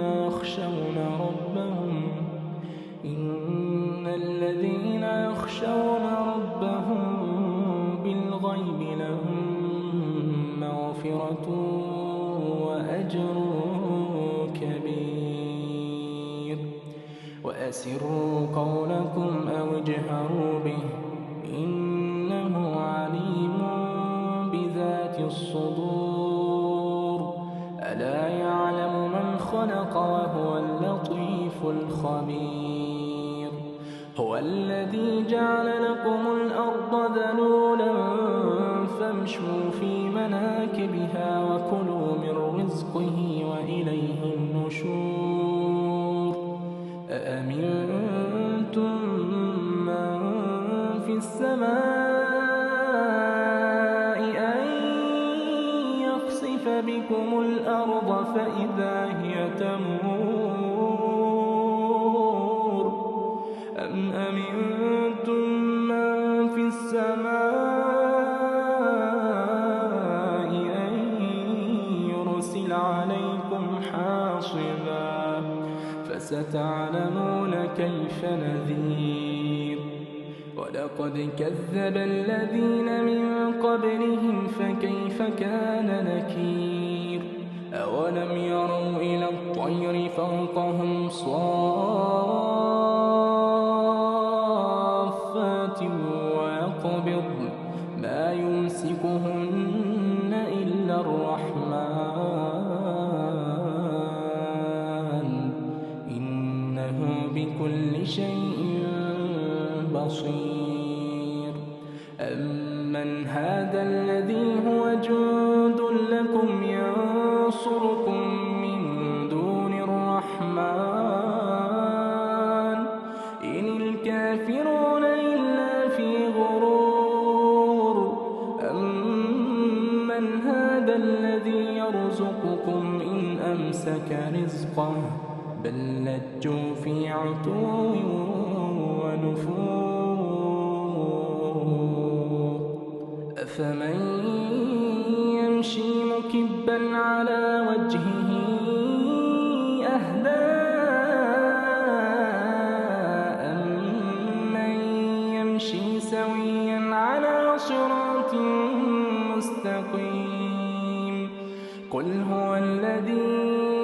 أنشأكم وجعل لكم السمع والأبصار والأفئدة قليلا ما تشكرون قل هو الذي ذرأكم في الأرض وإليه تحشرون ويقولون متى هذا الوعد إن كنتم صادقين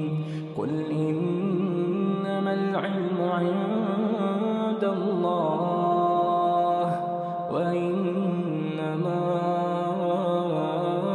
أنا نذير مبين فلما رأوه زلفة سيئت وجوه الذين كفروا وقيل هذا الذي كنتم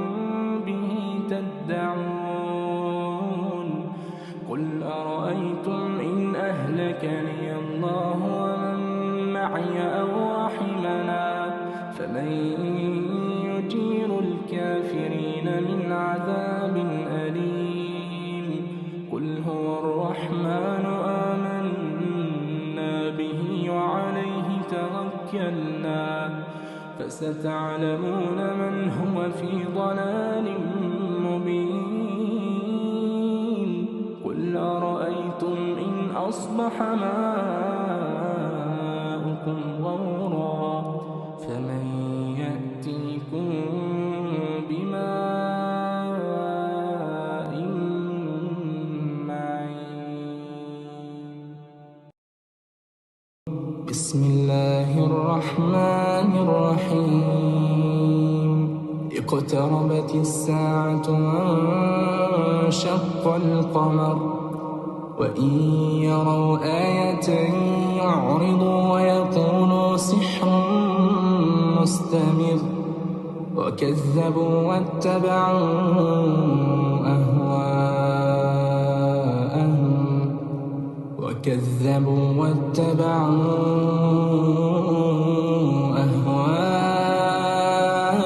أهواءهم وكل أمر مستقر ولقد جاءهم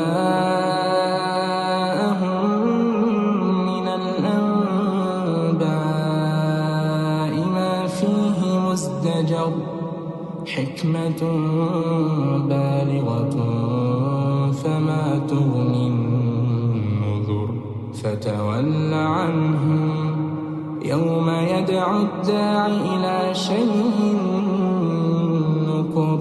خش عن أبصارهم يخرجون من الأجداث كأنهم جراد منتشر مهطعين إلى الداع يقول الكافرون هذا يوم عسير كذبت قبلهم قوم نوح فكذبوا عبدنا وقالوا مجنون وازدجر فدعا ربه أني مغلوب فانتصر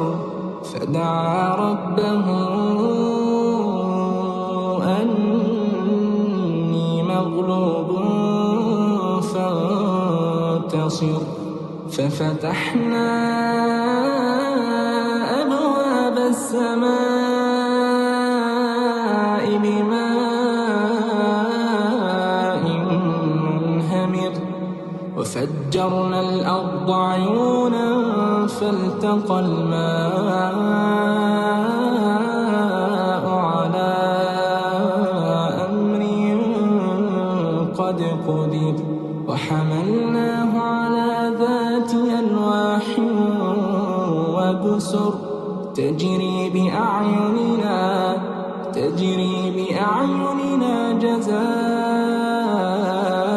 جزاء لمن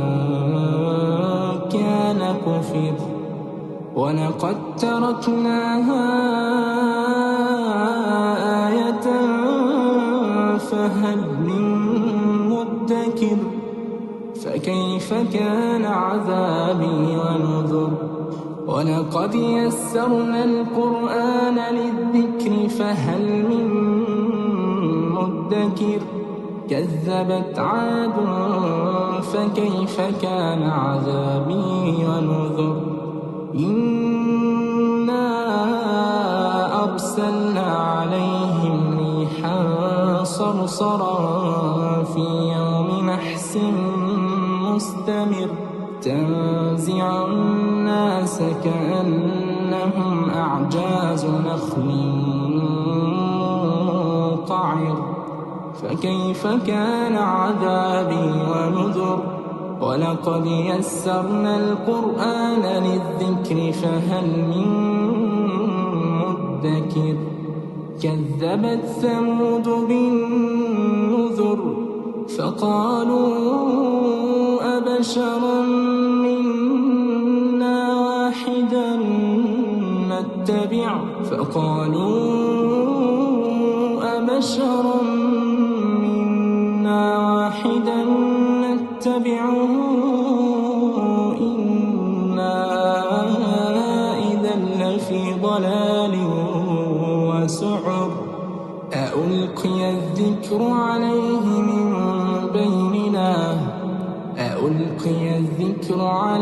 من بيننا بل هو كذاب أشر سيعلمون غدا من الكذاب الأشر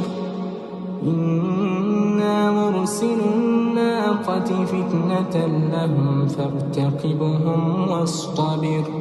ونبئهم أن الماء قسمة بينهم كل شرب محتضر فنادوا صاحبهم فتعاطى فعقر فكيف كان عذابي ونذر إنا أرسلنا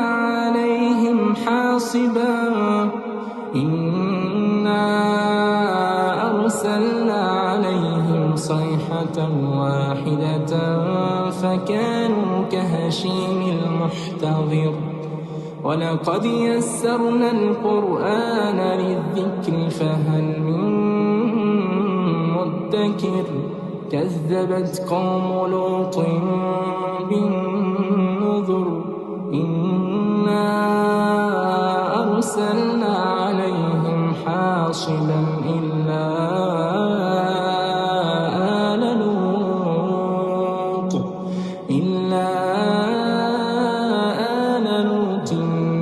نجيناهم بسحر نعمة من عندنا كذلك نجزي من شكر ولقد أنذرهم بطشتنا فتماروا بالنذر ولقد راودوه عن ضيفه فطمسنا أعينهم فذوقوا عذابي ونذر ولقد صبحهم بكرة عذاب مستقر فذوقوا عذابي ونذر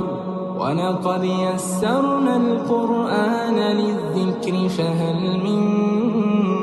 مدكر ولقد جاء آل فرعون النذر كذبوا بآياتنا كلها فأخذناهم أخذ عزيز مقتدر أكفاركم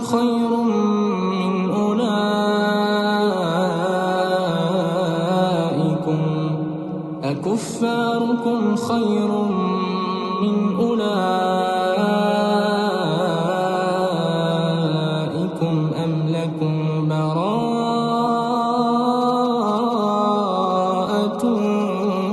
في الزبر أم يقولون نحن جميع منتصر سيهزم الجمع ويولون الدبر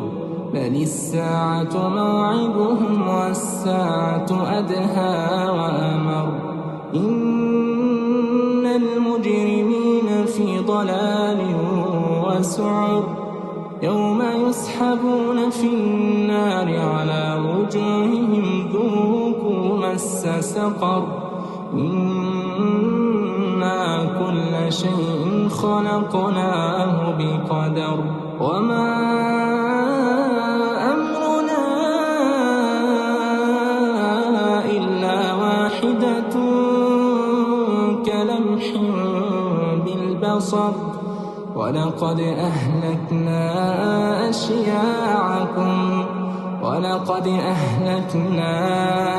أشياعكم فهل من مدكر وكل شيء فعلوه في الزبر وكل صغير وكبير مستطر إن المتقين في جنات ونهر في مقعد صدق عند جند مليك مقتدر. بسم الله الرحمن الرحيم. الرحمن علم القرآن خلق الإنسان علمه البيان الشمس والقمر بحسبان والنجم والشجر يسجدان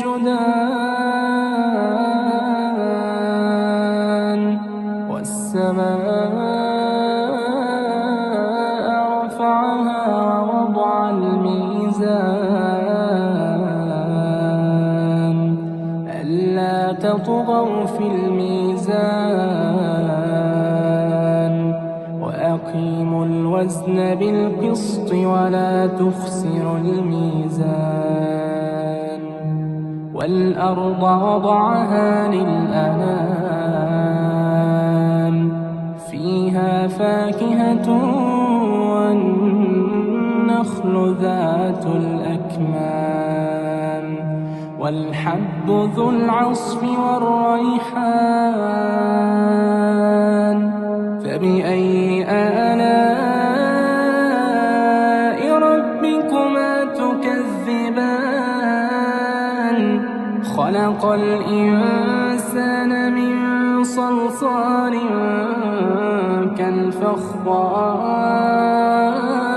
كالفخار وخلق الجان من مارج من نار فبأي آلاء ربكما تكذبان رب المشرقين ورب المغربين فبأي آلاء ربكما تكذبان مرج البحرين يلتقيان بينهما برزخ لا يبغيان فبأي آلاء ربكما تكذبان يخرج منهما اللؤلؤ والمرجان فبأي آلاء ربكما تكذبان وله الجوار المنشآت في البحر كالأعلام فبأي آلاء ربكما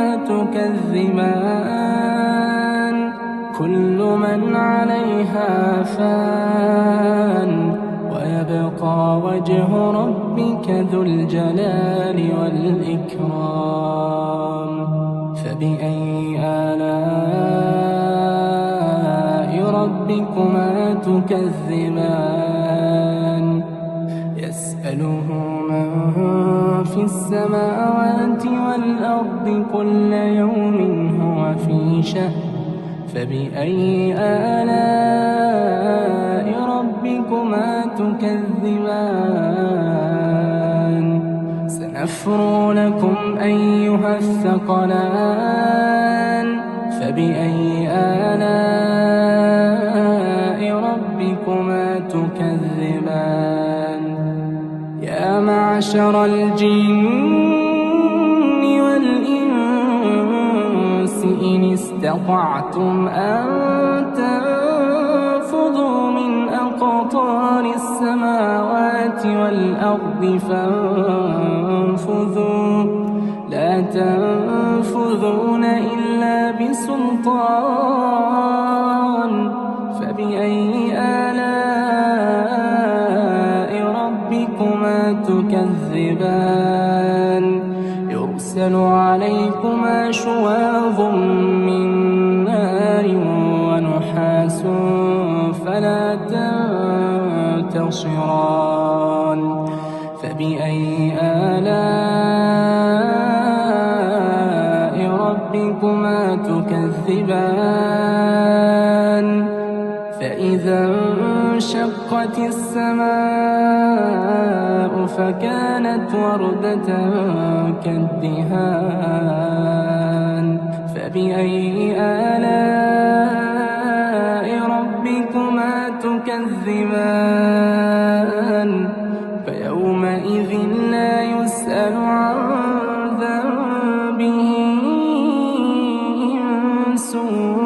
ولا جان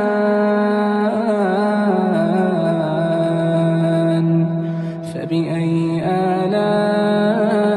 ربكما تكذبان يعرف المجرمون بسيماهم فيؤخذ بالنواصي والأقدام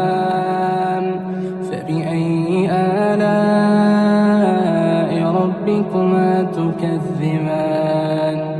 هذه جهنم التي يكذب بها المجرمون يطوفون بينها وبين حميم آن فبأي آلاء ربكما تكذبان ولمن خاف مقام ربه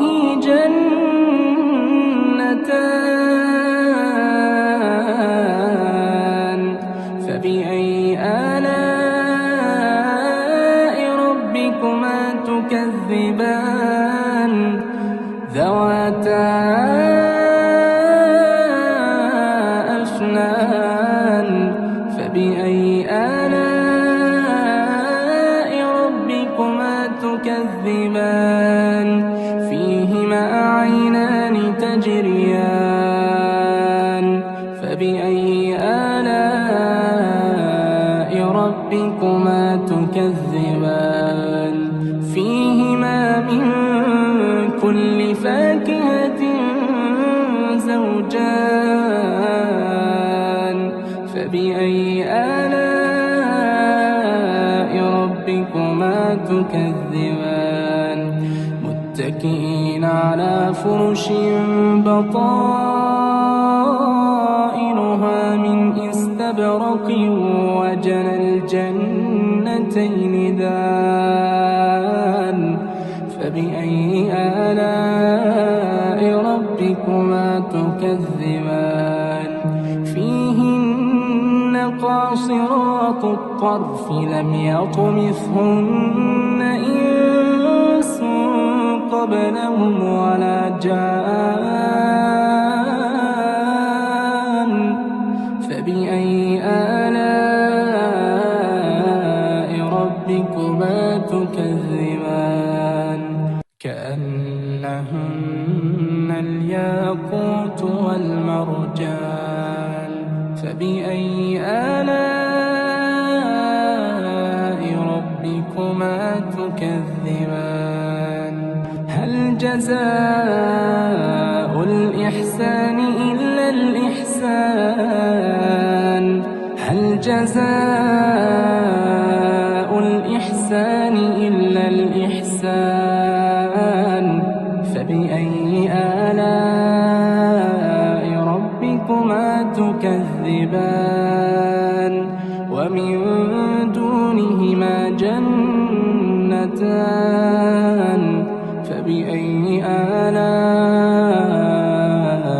ربكما تكذبان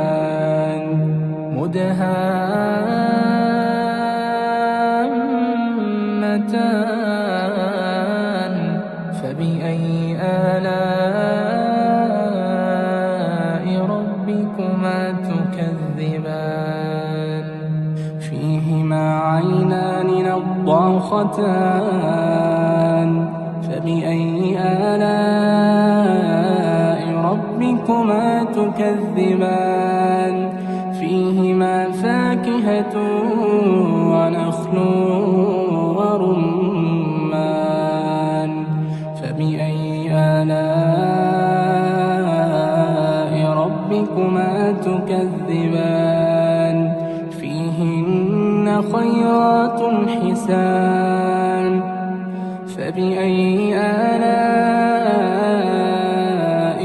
ربكما تكذبان حور